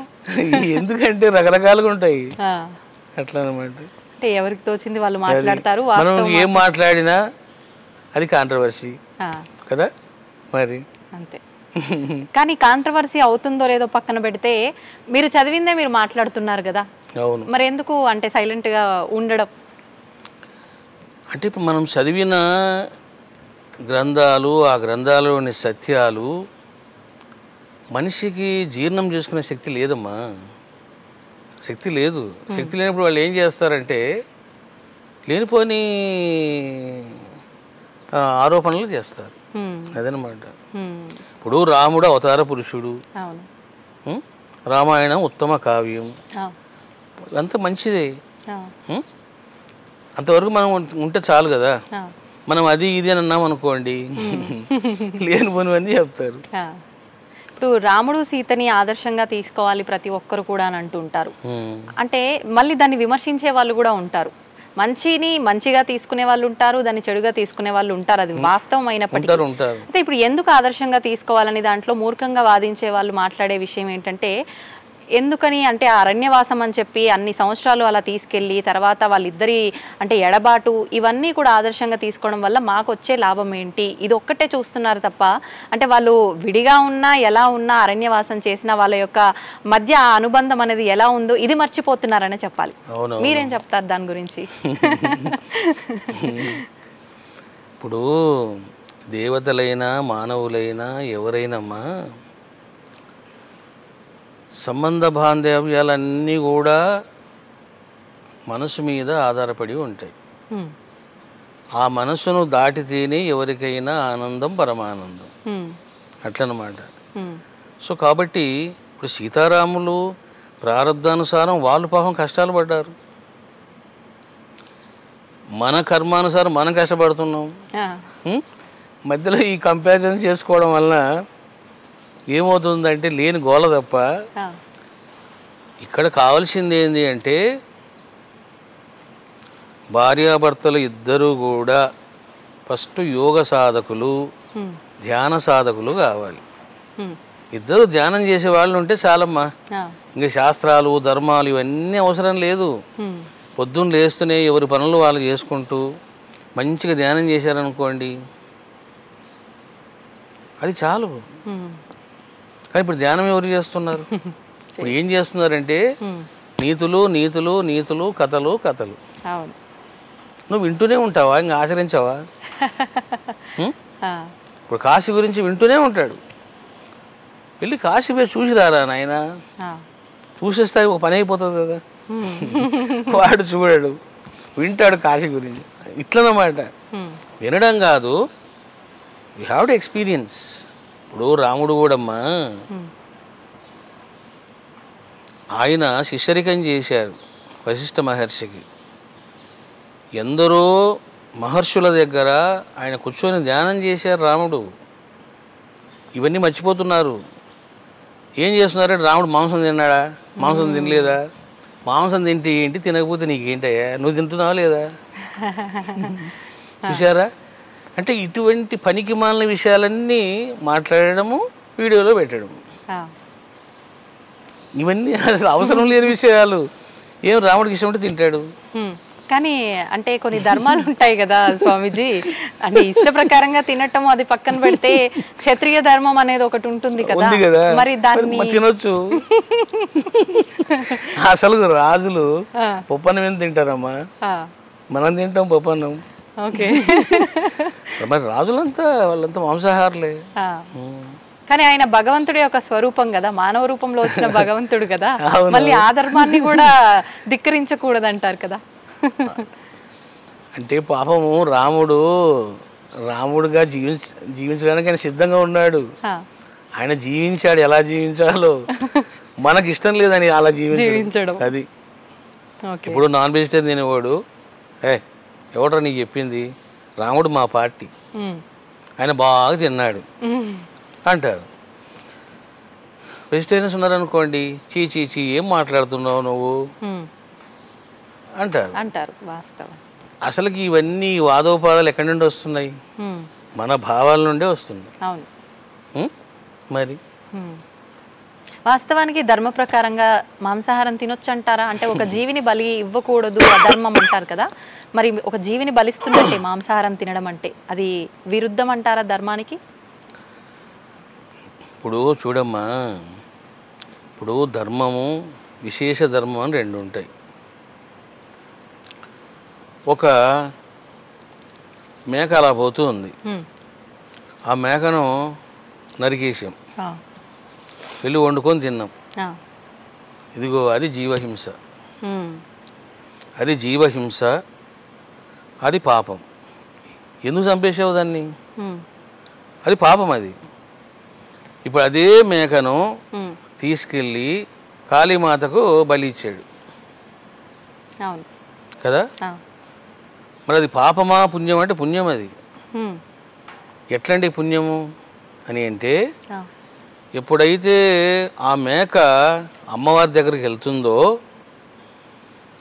ఎప్పుడైతే బలి ఇవ్వబడుతుందో, చూసారా బలి అనే పదం వెరీ పవర్ఫుల్ పదం. అది ఆ బలి అనే పదం అర్థం తెలియకనే చాలామంది రకరకాలుగా ఊహించుకుంటారు. ఎప్పుడైతే బలి ప్రదానం జరిగిందో ఆ మేకలో ఉన్న జీవాత్మను అమ్మవారు ఉద్ధరిస్తుంది. అది రహస్యం. బలి సూత్రం తెలుసుకోవాలి అంటే జీవాత్మ దైవము ఏం చేస్తాడు అనేది ఇంపార్టెంట్. అక్కడ కాళీమాత స్వీకరించేది అదే కదా, ఆ మేక మాంసాన్నే కదా, మేక రక్తంనే కదా.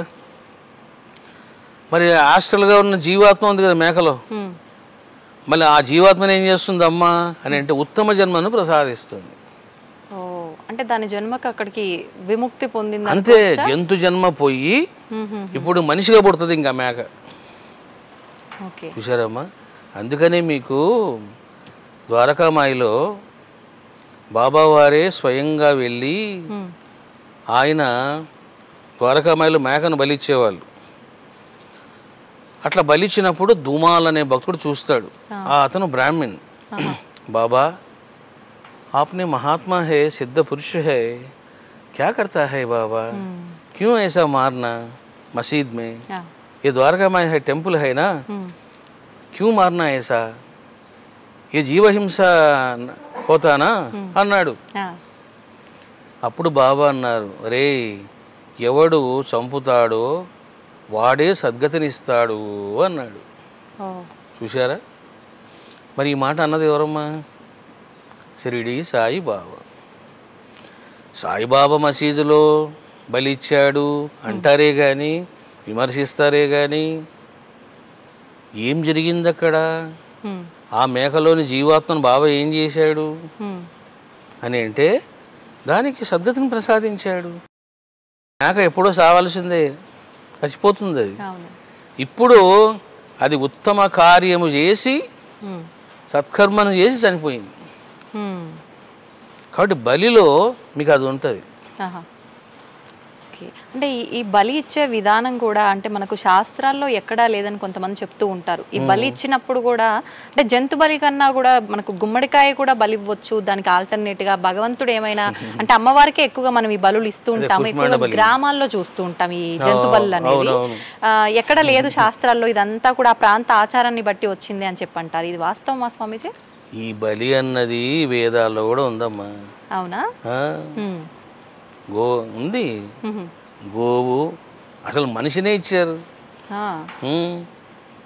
మనిషినే ఆ టైంలోన ఉంది. నరబలి కూడా ఉంది. గోబలి ఉంది, నరబలి ఉంది, అశ్వబలి ఉంది, గుర్రం, గజబలి ఉంది. ఇవన్నీ ఉన్నాయి.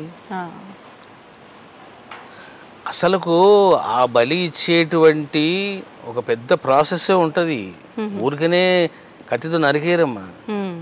ఇప్పుడు మీరు కామాఖ్య ఎప్పుడైనా చూసారా? లేదు, కానీ వింటున్నాం ఈ మధ్య. ఒకసారి పోయిరండి. కామాఖ్యలో ఇంకా మీకు తెగుతూనే ఉంటాయి తలకాయలు. తెగుతూనే ఉంటాయి.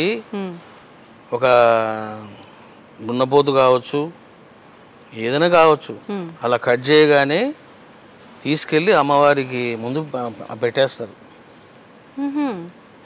తలకాయ. కొన్ని గంటలు పెడతారు అట్లా. ఆ శిరస్సు యొక్క బ్లడ్ అంతా అమ్మ తీసుకుంటూ ఉంటుంది. అంటే ఆలయ ప్రాంగణంలోకి తీసుకెళ్తారు. గర్భగుడిలోకే నేను చూసాను కదా. కాళీమాత టెంపుల్లో నేను వెళ్ళినప్పుడు నేను బలి ఇవ్వడం చూశాను, తీసుకెళ్ళడం కూడా చూశాను. అట్లా రోజు జరుగుతుంటుంది అక్కడ. మరి ఏం జరుగుతుంది అక్కడ అని అంటే ఆ యొక్క పశువులోని జీవాత్మకు అమ్మవారు సద్గతి ప్రసాదిస్తుంది. అది ఓకే. అంటే మామూలుగా ఈ బలులు, ఈ జీవహింస ఇవన్నీ కూడా అంటే సాత్విక విధానంలో పూజించే దేవతామూర్తులకి ఇది అంతా కూడా చెందదు. ఇది మళ్ళీ తాంత్రిక రూపంలోనో వేరే రకంగా అంటే కొన్ని సాంప్రదాయాలని ఆచారాలను బట్టి చేసే పూజలకి అంటే వామాచారం అని చెప్పి ఇలా రకరకాల ఆచారాలు ఉంటాయి కదా, ప్రత్యేకించి వాటికి సంబంధించింది అంటారు కదా. మరి ఇప్పుడు శక్తిపీఠాల్లో ఆచరించేదంతా కూడా ఎటువంటి విధానం అంటారు? మీకు ఇప్పుడు భైరవులు, దశభైరవులు, అష్టభైరవులు, తర్వాత దశమహావిద్యా దేవతలు, తర్వాత అష్టమాతృకలు, గ్రామదేవతలు, ప్రత్యంగిర, వారాహి, వీళ్ళందరికీ ఇవ్వాల్సిందే. ఇవ్వకపోతే ఇంకా అంతే వాళ్ళ కథ. అంటే ఏమవుతుందంటే మనం ఇప్పుడు వాళ్ళని మనం ఆకలితో పెడుతున్నాం కదా. ఇప్పుడు నేను మీ ఇంటికి వచ్చినాను, ఎంతసేపు నాకు నీళ్లు ఇస్తుంటే ఈ అమ్మాయి భోజనం ఎప్పుడు పెడతారా నాయన అనుకుంటాం కదా. ఎందుకంటే వాళ్ళ ఆహారం అది, వాళ్ళ ఆహారం అది కాదు. మనం ఇంత పప్పన్నం పెట్టి అమ్మా తినమ్మా తినమ్మా అంటే తినదు. ఉగ్ర రూపాలుగా తీసుకోవచ్చు అంటారా? అంటే ఈ మాంసం నివేదన చేసే దేవతామూర్తులందరినీ ఉగ్ర స్వరూపాలు తీసుకోవచ్చు. ఇప్పుడు మీకు దశమహావిద్యలు అందరూ తీసుకుంటారు కదమ్మా. అవును, కానీ ఒకప్పుడు దశమహావిద్యలు అని అంటే చాలా రహస్యంగా చేయాల్సిన పూజలు అని చెప్పి రహస్య దేవతలు అని చెప్పి విన్నాము. కానీ ఇప్పుడు మాత్రం అంతా కూడా బహిరంగంగా ఉపాసనా పరులు కానీ ఆలయాలు కట్టడం కానీ ఎక్కడ పడితే అక్కడ వినటము, మాట్లాడటము, పూజ చేయటం ఇవన్నీ వింటున్నాం. ఏంటంటారు ఈ మార్పు? ఇప్పుడు మనకు కాలం ఎప్పుడు ఒకలా ఉండదమ్మా, అది మారిపోతూ ఉంటుంది. టెక్నాలజీ ఎలా మారుతూ పోతుందో యూ టేక్ ఎనీథింగ్. మీరు సినిమా ఫీల్డ్ తీసుకోండి, స్పిరిచువాలిటీ తీసుకోండి, మీరు ఏదైనా తీసుకోండి, గ్రాఫిక్స్ తీసుకోండి, మారిపోతూ ఉంటుంది. అదేవిధంగా దేవుడి విషయంలో కూడా మారిపోతూ ఉంటాయి. ఒకనాడు గుప్తంగా కూర్చునేవాళ్ళు. ఎందుకు కూర్చునేవాళ్ళమ్మా? ఫర్ ఎగ్జాంపుల్ మీకు కావ్యకంఠ మహాగణపతి అని రమణ మహర్షి శిష్యుడు ఉన్నారు. ఆయన తారాదేవి గురించి తెలుసుకోవాలని, మంత్రం తీసుకోవాలని పాపం దేశ సంచారం చేశాడు. ఆయనకి ఎవరు పట్టించుకోలే. మంత్రం ఇవ్వాలని డబ్బులు అనేవాళ్ళు. మరి ఇట్లా పరిస్థితి ఉన్నప్పుడు ఎంతమంది ట్రై చేస్తారు అట్లా? పోనీ డబ్బులు ఇవ్వడానికి డబ్బులు ఉండాలి కదా ఆయన దగ్గర, లేవు ఆయన దగ్గర. ఇక రెండవది ఏంటంటే ఆనాడు శాస్త్రాలు అందుబాటులో లేవు. కూర్చొని నోట్స్ రాసుకోవడం కూడా మరి ఎట్లమ్మా, మళ్ళీ పెన్ను ఇంకు ఉన్న కాలం కూడా కాదు అది. ఇట్లా మంత్రం చూసి కళ్ళల్లో పెట్టుకునేవారు. అంటే చూడండి ఇంకెంత ప్రజ్ఞానము. అప్పట్లో ఇంకా ఈ రాత లేదు అదనమాట. నెమ్మదిగా ఏదో తాటాకుల మీద రాయడం అట్లా ప్రారంభమైంది నెమ్మదిగా. ఇప్పుడు మరి కాలం ఎట్లుంది? కాలం మారిపోయింది. మీకు చిన్న ఎగ్జాంపుల్ చెప్తాను చూడండి. ఇప్పుడు కామాఖ్యలోనే మీరు నాకు మంత్రోపదేశం చేయండి స్వామి అన్నారనుకోండి, ప్రతి మనిషి దగ్గర 1,50,000 లాగుతారు. ఎంతమ్మా? 1,50,000. ఒక బీజాక్షరం చెప్పడానికి. అది కూడా నేనే సాక్షిని. నేను వెళ్ళాను ఏం తెలియకుండా. నాకు ఉపదేశం చేయండి స్వామి అన్నాను. అప్పుడు క్యా కర్తా అన్నాడు. నేను ఏదో చెప్పారు. పూజ ఉంటుంది, ద్రవ్యాలు ఉంటాయి, 1.5 lakhs రెడీ చేసుకో, డబ్బులు ఉంటే రా అన్నాడు. సరే నేను తీసుకునే వెళ్ళాను. చూడాలి కదా ఏం చెప్తాడు. ఏం చెప్పాడమ్మా? జస్ట్ అమ్మవారి బీజాక్షరం ఇంకా అన్నాడు అంతే. కథం దాని 1,50,000. నేను దశమహావిద్యా దేవతలకు సంబంధించినటువంటి 140 మంత్రాలు సభాముఖంగా చెప్పేసిన. కామాఖ్యకి వెళ్ళినప్పుడు కొంతమంది సాధకులను కలిసేవాళ్ళు. గురువుగారు ఉపదేశం మాకు దొరకడం లేదు. ఏంట్రా నీ బంధోపదేశం? సిద్ధగురువులో చూడండిరా అన్నీ చెప్పాను మంత్రాలు అన్నాను. బ్యూటిఫుల్, అన్నీ అందుబాటులో ఉన్నాయి, నువ్వు అందుకోవడమే. ఎందుకంటే కాలం అట్లా వచ్చింది ఏమ్మా. మరి ఒకప్పుడు మనము స్పీచ్ చెప్పాలి అంటే మనకు టీవీ ఛానల్ కావాలి. అవును. ఇప్పుడు ఏముంది, ఒక్కొక్కరికి ఛానల్ వచ్చింది. స్వామీజీ, ఇప్పుడు మనం ఎలాగో కామాఖ్య గురించి మాట్లాడాము. నేను విన్నది కామాఖ్య గురించి మామూలుగా ఇప్పుడు మీరు చెప్పిన విధానం అంతా కూడా కొంతమంది చెప్పడం జరిగింది అది అక్కడ ప్రాంత ఆచారము, అది ఒక ఆచారాన్ని ఫాలో అవుతూ అక్కడ చేసే విధానము అని చెప్పి. కానీ మనం చూసాము అటువంటి పూజలు, అక్కడ జరిగే పూజలు అన్నీ కూడా మన దగ్గర తీసుకొచ్చి ఇక్కడ చేసిన వాళ్ళు కూడా చాలా మంది ఉన్నారు. అది కరెక్టే అంటారా అలా చేయడం? అంటే ఏ ప్రాంతాన్ని బట్టి ఆ ప్రాంతంలో చేస్తుంటారు కదా మామూలుగా. అట్లేం లేదమ్మా. ఇప్పుడు కామాఖ్యలో ఉంది, మన పీఠంలో కూడా ఉంది కదా. అవును. అంటే మనం విగ్రహం పెట్టలేదు ఇక్కడ. ఎప్పుడైతే మనం విగ్రహం పెడతాము, we have to do sacrifice. మనం చేయక తప్పదు. అది మనం గెస్ట్ని పిలవకూడదు, పిలిచిన తర్వాత మనం ఆతిథ్యం ఇవ్వాలి వాళ్ళు కదా. కాబట్టి తప్పకుండా చేయాల్సిందే. ఇప్పుడు మేము కూడా దశమహావిద్యా దేవతలు రాకముందు ఇక్కడ నివేదన లేదు మాకు. సుమారుగా ఒక 8 years నుంచి ఎక్కడ మాంసాహార నివేదన చేయడం లేదు మన పీఠంలో. 8 years నుంచి. ఎప్పుడైతే వాళ్ళు వచ్చారో చేయక తప్పదు, చేయాల్సిందే, రూల్ అది. అట్లనమాట. చేయలేదనుకోండి వాళ్ళు ఆగ్రహం చూపిస్తారు. చేసామనుకోండి చాలా అనుగ్రహం చూపిస్తారు. రెండు ఉంటాయి వాళ్ళ దగ్గర. Okay okay. స్వామీజీ, ఇప్పుడు ఎలాగో మీరు ఆలయం టాపిక్ అనేది మీరే తీసుకొచ్చారు కాబట్టి అసలు ఎందుకు వచ్చింది ఈ ఆలోచన మీకు ఇక్కడ ఆలయం నిర్మించాలి అని చెప్పి, ఇంత విశాలమైన ప్రాంగణంలో, ఇన్ని ఎకరాల విస్తీర్ణంలో? ఇంకొకటి, మామూలుగా ఆలయం నిర్మిస్తే ఏదైనా అంటే ఒక భగవంతుడికి సంబంధించిన మూలంగా తీసుకొని ఉప ఆలయాలు ఒకటో రెండో మామూలుగా చూస్తుంటాం. కానీ జ్యోతిర్లింగాల కానుంచి మనం ఇప్పుడు మాట్లాడుకున్నట్టుగా అమ్మవార్ల కానుంచి ప్రతి ఒక్కటి, శివలింగాల్లో కూడా కొన్ని వేల శివలింగ, సుమారు 1700-2000 శివలింగాలు ఏదో అని చెప్పి విన్నాను. మళ్ళీ అందులో కొన్ని నీళ్లలో ఉండేవి, కొన్ని లోహాలతో తయారు చేసినవి, ఇలా రకరకాల ప్రత్యేకతలన్నీ కూడా ఈ ఆలయంలోనే దాగున్నాయి అనిపిస్తుంది. ఎందుకని ఇదంతా కూడా మీరు ఎందుకు చేశారు ఈ విధంగా? ఇదంతా కూడా దైవ సంకల్పం అమ్మా. ఇది మనుషులు ఆలోచించేది కాదు, మనుషులు సాధించేది కూడా కాదు. నేను మామూలుగా విశాఖపట్నంలో షిరిడి సాయి అనుగ్రహ పీఠం పెట్టాను. అది ఒక రెంట్ హౌస్లో పెట్టాము. మరి ఏం జరిగింది, భక్తుల ఫ్లోటింగ్ పెరిగిపోయింది, ఇబ్బందులు పడ్డారు. అప్పుడు ఒక ల్యాండ్ చూడండి అన్నాం.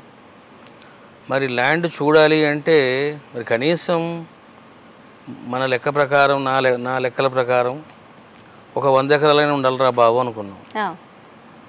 సో ఆ విధంగా ఈ స్థలం కొనడం జరిగింది. మరి అసలు స్థలం కొనక ముందు నాకు అసలు ఏమైనా ఆలోచన ఉందా ఈ శివలింగాలు పెట్టాలని? ఏమీ లేదు.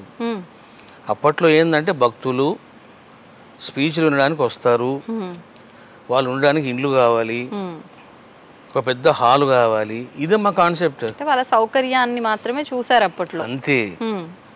ఉంటే ఒక ఆలయం పెట్టుకుందాము, ఇట్లా ఆలోచనలు ఉన్నాయి. కానీ అది ఏం జరిగింది, ఉన్న డబ్బులన్నీ పెట్టి మొత్తం ల్యాండ్ కొన్నాం. అప్పుడు నేను మొత్తం డబ్బులన్నీ అయిపోయినాయి. మీ స్వంత డబ్బులే? భక్తులు ఇచ్చిన డొనేషన్స్, మా ప్రాపర్టీస్ అవన్నీ అయిపోయినాయి. బంగారు లింగం ఉంది కదా, అప్పుడు అక్కడే కూర్చున్నా నేను. ఏమి లేదు, అంత నిర్మానుష్యం, కొండలు రాళ్ళు రప్పలు ఇట్లా ఉండేవి. ఏందయ్యా శివ, మరి డబ్బులన్నీ పెట్టేశాను, ఇంకా ఏం చేయాలి ఇక్కడ నేను? అసలు కాంపౌండ్ వాళ్ళు కట్టడానికి మళ్ళీ ఒక 10 కోట్లు కావాలి. ఏంటో అంత అయోమయంగా ఉందని చెప్పేసి నేను అలా దిగులుగా కూర్చున్నా. అప్పుడు శివుడు విజన్ ఇచ్చాడు నాకు. ఏమనంటే, నువ్వు సహస్రలింగాలు పెట్టు. అది సహస్రలింగాలు పెట్టు అన్నప్పుడు అప్పుడు ఫస్ట్ పెట్టింది అక్కడేమ్మా. ఫస్ట్ లింగం అక్కడే పడింది, స్థిరలింగేశ్వరుడు. చూడండి, అక్కడికి బంగారు లింగమే వచ్చేసింది. అంటే అట్లా ఆ రకంగా ఫస్ట్ సహస్రలింగాలు పెట్టడము. ఆ సహస్రలింగాలు పెట్టిన తర్వాత ఏమైందంటే, వేదం పట్టుకున్నా నేను. ఈ వేదంలోన మహర్షులు ఉన్నారు, అసలు వాళ్ళ పేర్లు కూడా ఎవరు తెలియదు. అరే ఇంత గొప్ప మహర్షులు మనం ఏం చేయలేకపోతున్నాం, ఏం చేయాలరా బాబు అనుకున్నప్పుడు ఇంకో విజన్ ఏమని, నువ్వు ఋషిలింగాలు అంటే ఋషుల యొక్క శుభనామాలపై శివలింగం పెట్టు. ఎందుకంటే వాళ్ళంతా ఇప్పుడు జ్యోతి స్వరూపంగా ఉన్నారు, నిరాకార స్వరూపంగా ఉన్నారు. నువ్వు లింగం పెడితే వాళ్ళు కొలువై ఉంటారు అని ప్రేరణ రావడంతో ఋషిలింగాలు స్టార్ట్ చేశాం. అట్లా ఋషిలింగాలు, మునిలింగాలు, నక్షత్ర లింగాలు కూడా ఉన్నాయి, నవగ్రహ లింగాలు, నక్షత్ర లింగాలు అన్నీ వచ్చేసినాయి. ఇంకా 1 by 1 అంత వరుస పెట్టి వచ్చేసారు అందరూ. ఇంకా జలలింగాలు ఇట్లా నిర్మాణం జరిగిందమ్మా. ఇది నేను ఊహించింది కాదు, అసలు ప్లాన్ చేసింది కూడా కాదు. ఓకే, భక్తులను ఉద్దేశించి తీసుకున్న కాస్త స్థలం అనేది ఇప్పుడు ఇలా ఒక పెద్ద ఆలయంలా మారిపోయి భక్తుల రద్దీ అనేది పెరిగిపోయింది. ఒక మంచి అంటే అంటారు కదా, మనం ప్రతిష్ఠించిన ఆ విధానంలోనే ఆ భక్తి నిజంగా ఆ దేవుడి యొక్క ఏమంటారు నమ్మడము, ఆ పవర్ అనేది ఉంటుంది అని చెప్పి, ఆ పవర్ ఇక్కడ ఉంది కాబట్టి ఇది ఇప్పుడు ఎక్కడెక్కడి నుంచో ఎన్నో ప్రాంతాల నుంచి ఆ భక్తులు అనేది రావటము, దర్శించుకోవడం జరుగుతుంది. అవునవును. అసలు మీకు ఇంకొక ఆశ్చర్యకర విషయం చెప్తే ఆశ్చర్యపోతారు. ఏంటండి? ఇక్కడ ల్యాండ్ కొన్నాము, ఇక్కడ నీళ్లు పడవు. ఇక్కడున్న రైతులంతా ఈ స్వామి పిచ్చోళ్ళ ఉన్నాడు, మోసపోయాడు రైడు అనుకున్నారు. అప్పుడు వాళ్ళంతా నవ్వుకున్నారు, మరి నీళ్ళు లేకపోతే ఈ స్వామి ఏం చేస్తాడు అని. అప్పుడు ఇప్పుడు ఈ టెంపుల్ ఉంది కదా, ఈ టెంపుల్ నుంచి ఒక 1/2 km డిస్టెన్స్లోన నేను చెప్పాను అక్కడ తవ్వండి అని. కరెక్ట్గా అక్కడ తవ్వితే వాస్తవంగా ఇక్కడ నీళ్లు పడాలి అంటే సుమారుగా 900 నుంచి 1200 పోతేగా నీళ్లు పడవు. నేను ఎక్కడైతే చెప్పానో నేను అనుకున్నాను పడతాయిలే ఒక 600-700 అనుకున్నాను. 15 అడుగులకి నీరు పడింది. 15 అడుగులకే. ఇప్పుడు చూడొచ్చు, ఇప్పుడు ఆ నీళ్ళే మొత్తం శివుడు అభిషేకం చేయించుకుంటాడు. ఆ నీళ్ళేమ్మా, లేదా అసలు ఇక్కడ ఉండలేము, మనం పారిపోతాం. మొత్తానికి మీరు అనుకోవడము, భగవంతుడు వెనకాల ఉండి అన్ని నడిపించడము, ఆయన ఆలయాన్ని నిర్మించుకోవడం అన్ని కూడా అనుకోకుండా జరిగిపోయాయి. అయితే మీరు ఇక్కడే కాదు, అమెరికాలో కూడా, యుఎస్ఏలో కూడా శివలింగాలు ప్రతిష్ఠించారు అని చెప్పి, శ్రీచక్రాలు స్థాపన చేశారని చెప్పి విన్నాను స్వామిజీ. అక్కడ అంటే మన దేశం కాని దేశంలో అలాంటివి చెయ్యాలన్న ఆలోచన మీకెందుకు వచ్చింది? అది నేను చెప్తున్నా కదమ్మా, ఏది నా ఆలోచనలో ఉండదు, అంతా శివశక్తులు నడిపిస్తుంటారు. శివ, శక్తి, సాయి, భైరవాలు నడిపిస్తుంటారు. మీకు తెలుసు కదా, అమెరికాలోన ల్యాండ్ కొనడం చాలా కష్టం. నెంబర్ 2, ల్యాండ్ కొన్న టెంపుల్ నిర్మాణం చేయాలంటే మనకు చుక్కలు కనపడతాయి. So many restrictions. ఇంకా వాటి చుట్టూ తిరగడానికి మనకు 1 year పడుతుంది.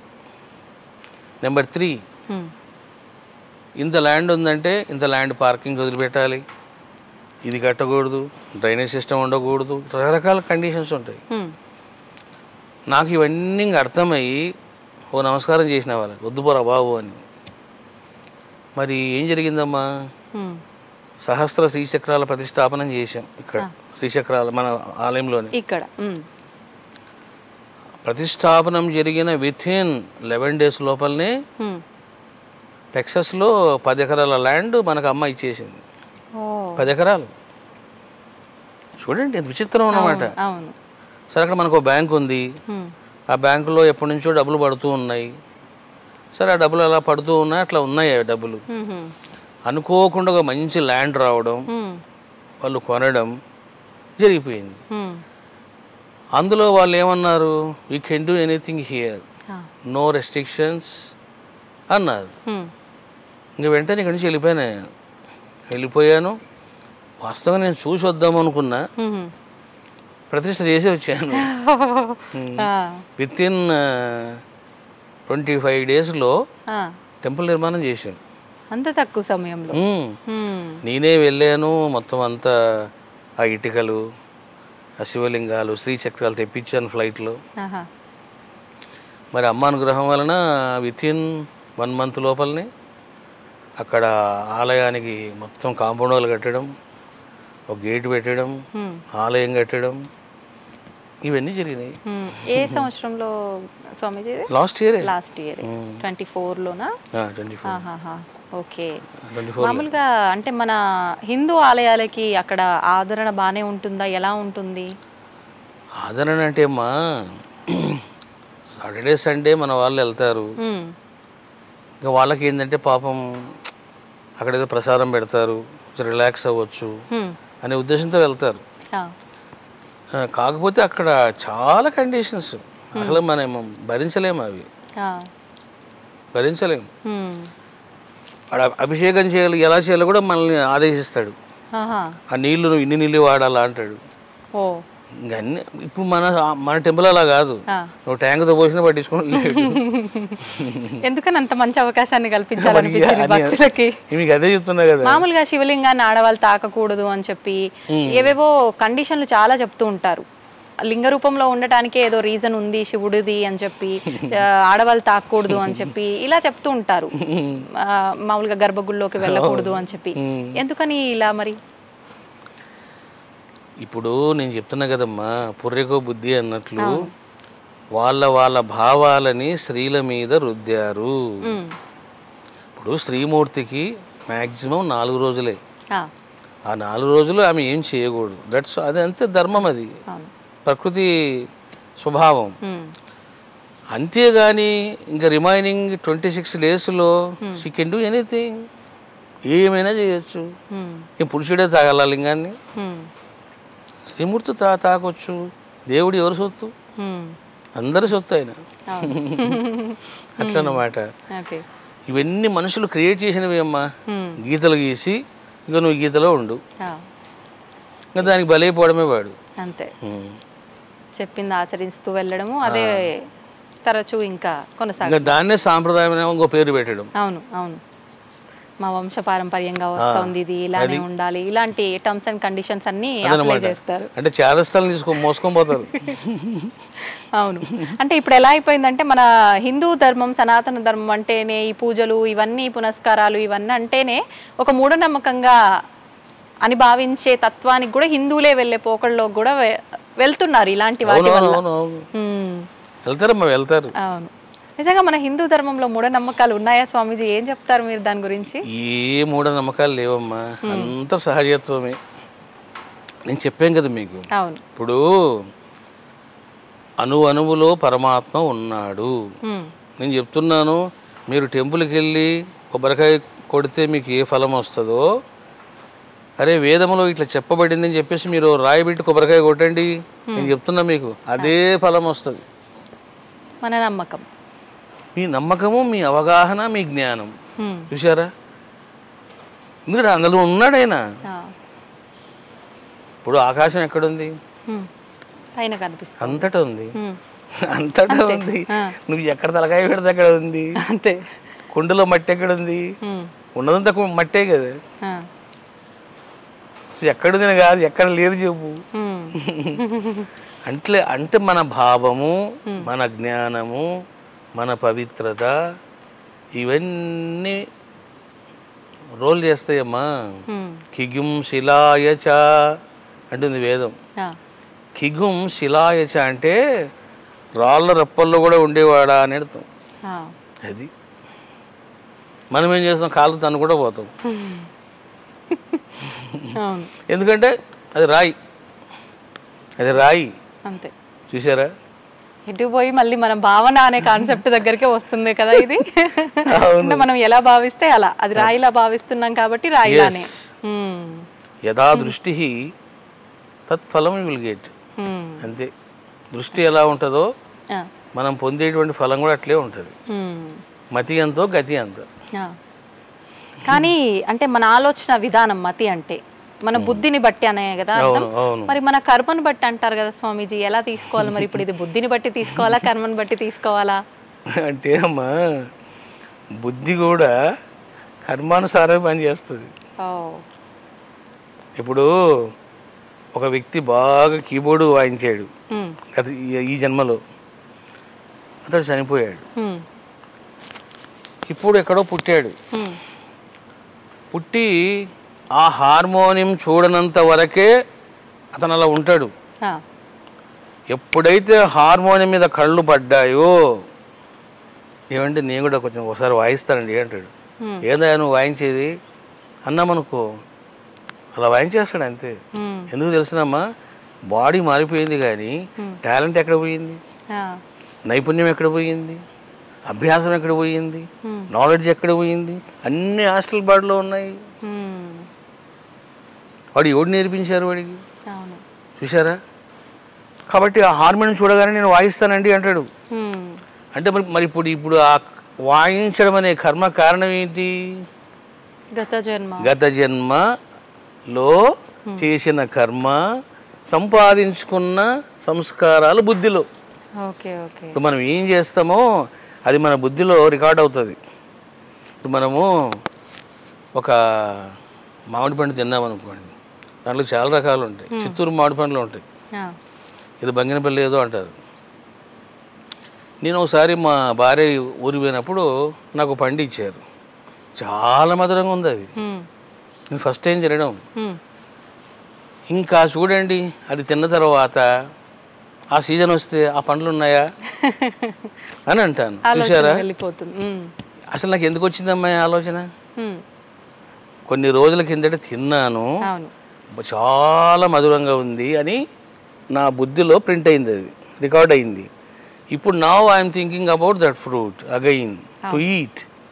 ఎందుకు అని అంటే బుద్ధి. కాబట్టి బుద్ధి కర్మానుసారిణి. ఉమ్, కర్మను బట్టి నీకు బుద్ధి వచ్చింది. ఓకే. సూపర్ అండి. అంటే మనకు అతి త్వరలోనే మన నూతన సంవత్సరం రాబోతోంది, ఉగాది. ప్రస్తుతం మనం క్రోధినామ సంవత్సరంలో ఉన్నాము, శ్రీ విశ్వవసునామ సంవత్సరంలో అడుగు పెట్టబోతున్నాము. ఉగాది అని మనం పిలిచే నామం కూడా ఉగాది కాదు, యుగాది అని చెప్పి అంటూ ఉంటారు. మరి ఈ నామం అనేది ఎందుకు ఇలా మారింది, అసలు ఉగాది విశిష్టత ఏంటి తెలియదు. అవునవును, అది వాస్తవంగా యుగాది, యుగానికి ఆరంభ సుదినం అన్నమాట. అంటే చెప్పాలంటే ఇప్పుడు మీకు నాకు బర్త్డేస్ ఎట్లున్నాయో ఈ విశ్వానికి బర్త్డే ఉగాది, అందుకే యుగాది అంటారు. అది ఇంకా అది ఏమైందంటే వికృతం, ప్రతిదానికి వస్తుంటుంది వికృతం. ఆ యుగాది పోయి ఉగాది అయిపోయింది. యుగాది మీరు అన్నది కరెక్టే, అది వైదిక పరిభాష. వైదిక పరిభాష. కాలం గతిలో మారిపోతుంటాయి పదాలమ్మా అట్లా. అయితే మనకు ఇప్పుడు ఉగాది అనగానే గుర్తొచ్చేది షడ్రుచుల కలయిక అని చెప్పి, ఉగాది పచ్చడి, పంచాంగ శ్రవణము, ఇలా మాట్లాడుకుంటూ ఉంటాం. ఆ రోజు పంచాంగం గనక వినకపోతే ఏదో కోల్పోయినట్టుగానే ఫీల్ అవుతుంటారు. నిజంగా ఈ విధానం అంతా కూడా మనకు, అంటే ఇందాక మనం మాట్లాడుకున్నట్టు ఒకటి ఏదైనా వస్తే అది అలా కొనసాగుతున్నట్టుగా వచ్చిందా, లేదంటే ఇది మన శాస్త్ర గ్రంథాల్లో ఉందా ఈ విధానం అంతా కూడా? ఉంది. అంటే ఇప్పుడు ఏం లేదమ్మా, మనకు యుగ ఆరంభ సుదినం కదా, అంటే కొత్త సంవత్సరము అనగానే మన భావాలు కూడా కొత్తగా ఉండాలి, మన విజయాలు కూడా కొత్తగా ఉండాలి, మన సంపాదన కూడా కొత్తగా ఉండాలి అని అన్ని కొత్తదనం కోరుకుంటుంది మనసు. సో అందువల్ల మనం ఏం చేస్తామంటే అది విన్నప్పుడు వీళ్ళకి బాగుంటుంది, వీళ్ళకి బాగుండదు, ఇట్లా చాలామంది చూసుకుంటూ ఉంటారు. ఏదైనా మనము చేసే ఎఫర్ట్, మన యొక్క పరిశ్రమ మన భవిష్యత్తుని నిర్ణయిస్తాయి. కాలం పని కాలం చేస్తూనే ఉంటుంది, గ్రహాల పని గ్రహాలు చేస్తూనే ఉంటాయి. కానీ నీ పని నువ్వు చేయాలి కదా అన్నమాట. ఓకే. అంటే ఏ పని అది చేసుకున్నా కూడా, అంటే చేసుకుంటుంది, మన పని మనం చేయాలి, ఓకే వాస్తవం. కానీ ఈ పూజలు ఇవన్నీ చేయడం వెనకాల ఆంతర్యం కూడా మార్పు వస్తుంది, మారదు కానీ మార్పు వస్తుంది అనే ఒక సంకల్పంతో వస్తుంది. గ్యారెంటీ వస్తుంది, మార్పు అనేది ఉంటుందమ్మా. ఇప్పుడు మనము ఎప్పుడైతే దైవానికి సంబంధించిన ఉపాసన చేస్తామో మార్పులు వచ్చేస్తాయి మార్పులు. కాబట్టి ఉపాసన మోస్ట్ ఇంపార్టెంట్. నన్ను అడిగితే అసలుకు మంచిగా తపస్సు చేసుకోవాలి, కానీ తపస్సు చేసేవాడు ఎవడు? ఇప్పుడు తపస్సు చేయాలని పోయినా చేయలేము అసలు. నేను విశ్వ ప్రయత్నాలు చేసిన, హిమాలయాస్కు సుమారుగా 10 సార్లు పోయింటాను. పోవడం మళ్ళీ ఒక 10 రోజులు తిరిగి రావడం. ఇంకా మా భార్య అనేది ఎందుకు పోతావు ఎందుకు వస్తావు అని. అదేంటి స్వామిజీ, మామూలుగా అంటే ఏకాగ్రత లోపించడం అనుకోవచ్చా? మామూలుగా మీరు ఆధ్యాత్మిక వైపునే ఉన్నారు కదా, మీకు కూడా సాధ్యపడకపోవడం ఏంటి? అంటే పరిస్థితులు. మీరు ఎక్కడికన్నా పోండి, ఒకటే సౌండ్ పొల్యూషన్. ఇంకా ఇక్కడ ఎట్లా ఉంది అక్కడ ఎట్లా ఉంటుంది. ఇంకా చెప్పాలంటే మనకి ఇక్కడ ఇంకా బాగుంటుంది. నేను చాలా చూశానమ్మా. తర్వాత సౌండ్ పొల్యూషన్ ఉంటుంది, చాలా డిస్టర్బెన్స్ ఉంటుంది. రెండోది ఏంటంటే మీకు ఫుడ్ ప్రాబ్లం ఉంటుంది, ఫుడ్ టైం దొరకదు. ఇంకా కూలింగ్ విషయం అంటారా, మనం తట్టుకోలేము, జ్వరం వస్తుంది. ఇట్లా ఇవన్నీ చూసే నేను ఇంకా అరే బాబు ఇంట్లో కూర్చోవడం మంచిది రా నాయనా, ఏదో మనం చేసిన సాధన ఇక్కడే చేసుకోవచ్చు అనిపిస్తుంది. అంటే మనం ఉన్న దగ్గరే మనం ఏదైనా సాధించుకోగలుగుతాము అనటానికి ఇది కూడా ఒక ఎగ్జాంపుల్ కావచ్చు. ఎగ్జాంపుల్ ఏది అంటారు కదా, అంటే ఎక్కడ వెళ్ళినా మన ఇంటికి వస్తే దానికి మించిన సుఖం ఇంకోటి లేదు. అవును, కరెక్ట్. అది కరెక్ట్ అమ్మా. అది చాలా డిస్టర్బెన్స్ ఉంటుంది బయట. స్వామీజీ, నమ్మకాలతో భాష్యం చెప్తున్నారు అని చెప్పి విన్నాము, దాని గురించి ఒక 2 మాటలు. మనకు యజుర్వేదములోన 16వ అధ్యాయంలో 66 మంత్రాలు ఉన్నాయి. అవి చాలా పవర్ఫుల్ మంత్రాలు అన్నమాట. ఒక్కొక్క మంత్రాన్ని నువ్వు పఠిస్తే ఒక్కొక్క ఫలం నీకు వస్తుంది. కానీ కాలగతిలో ఏం జరిగిందంటే, మనకు తెలుసు కదా, ఈ ముస్లిమ్స్ పరిపాలనలో చాలా అరాచకాలు జరిగి వాంగ్మయానికి దూరమైనారు. అటువంటి టైంలోన నార్త్ ఇండియాలో శుక్ల యజుర్వేదం పరిశుద్ధంగా ఉంది, వాళ్ళు వాడుకుంటున్నారు.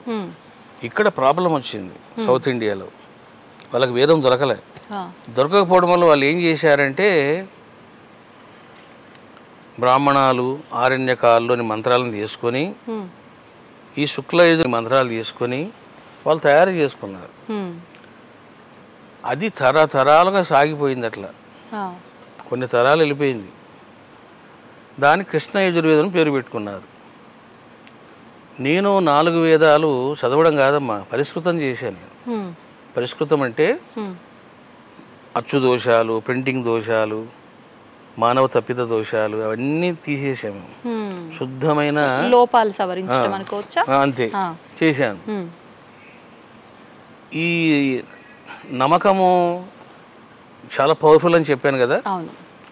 ఇప్పుడు ఏం జరిగిందంటే, సరే దేశకాల పరిస్థితులను బట్టి ఆ రోజు మీకు దొరకలేదు, మీరు ఏదో చదువుకున్నారు. ఇప్పుడు దొరుకుతుంది, అది ఇప్పుడు దొరుకుతుంది, అందుబాటులోకి వచ్చింది. మరి వచ్చినప్పుడు మనం ఒరిజినల్ వేదం చదువుకోవాలి కదా. అట్లా చదువుకోకుండా ఏం చేస్తున్నారు, అదే పట్టుకొని కూర్చున్నారు. అందుకని నేను చెప్పాను, మీరు దేశకాల పరిస్థితులను బట్టి దోషాలతో కూడిన వాంగ్మయము మంత్రాలు చేసుకున్నారు. ఇప్పుడు మీకు ఆ కర్మ ఎందుకు అని చెప్పేసి నేను 2 చెప్తున్నాను. శుక్ల యజుర్వేదం, కృష్ణ యజుర్వేదం, ఎక్కడెక్కడ దోషాలు, ఎక్కడెక్కడ తప్పులు చెప్పి భక్తులందరి చేత పఠింపజేస్తున్నాను, నేర్పిస్తున్నాను. అందులో ఉన్న స్వరజ్ఞానము, వ్యాకరణము, సంస్కృతము ఇవన్నీ కూడా చెప్తున్నా. ఇంకా దానివల్ల ఏమవుతుందంటే నమ్మకం అనేది అందరికి వచ్చేస్తుంది. చక్కగా వాళ్ళ ఇంట్లో వాళ్ళు కూర్చొని శివలింగం ముందు పెట్టుకొని ఆ బొక్కు పట్టుకొని హాయిగా నీళ్ళు పోసినా జరాయి మీద. అద్భుతం. శివుడు అంటేనే నమ్మక చమకాలతో పూజ కాబట్టి అద్భుతం. అది నిజంగా మంచి ఆలోచన స్వామిజీ. సంతోషం స్వామిజీ, మిమ్మల్ని కలిసినందుకు చాలా ఆనందంగా ఉంది. ఎన్నో మంచి మంచి విషయాలు మీ ద్వారా తెలుసుకోవడం అయితే జరిగింది. మరొక అవకాశం ఉంటే మరిన్ని విషయాలు మళ్ళీ మాట్లాడుకుందామని చెప్పి నేను తప్పకుండా మీరు చాలా ఇంట్రెస్ట్తో అడుగుతున్నారు, చాలా జిజ్ఞాసతో అడుగుతున్నారు, మంచి ప్రశ్నలు అడిగారు. అంటే అడిగే వాళ్ళు మంచి జిజ్ఞాసతో శ్రద్ధతో అడుగుతున్నారు అనుకోండి, మన కాలం కూడా తెలియబడదు. దాదాపు 2 గంటలు అయిపోయింది అనుకుంటా మనం మాట్లాడుకోబట్టి కూడా. సంతోషం స్వామిజీ. ధన్యవాదాలు, చాలా మంచి విషయాలు తెలియజేశారు. మంచిదమ్మా.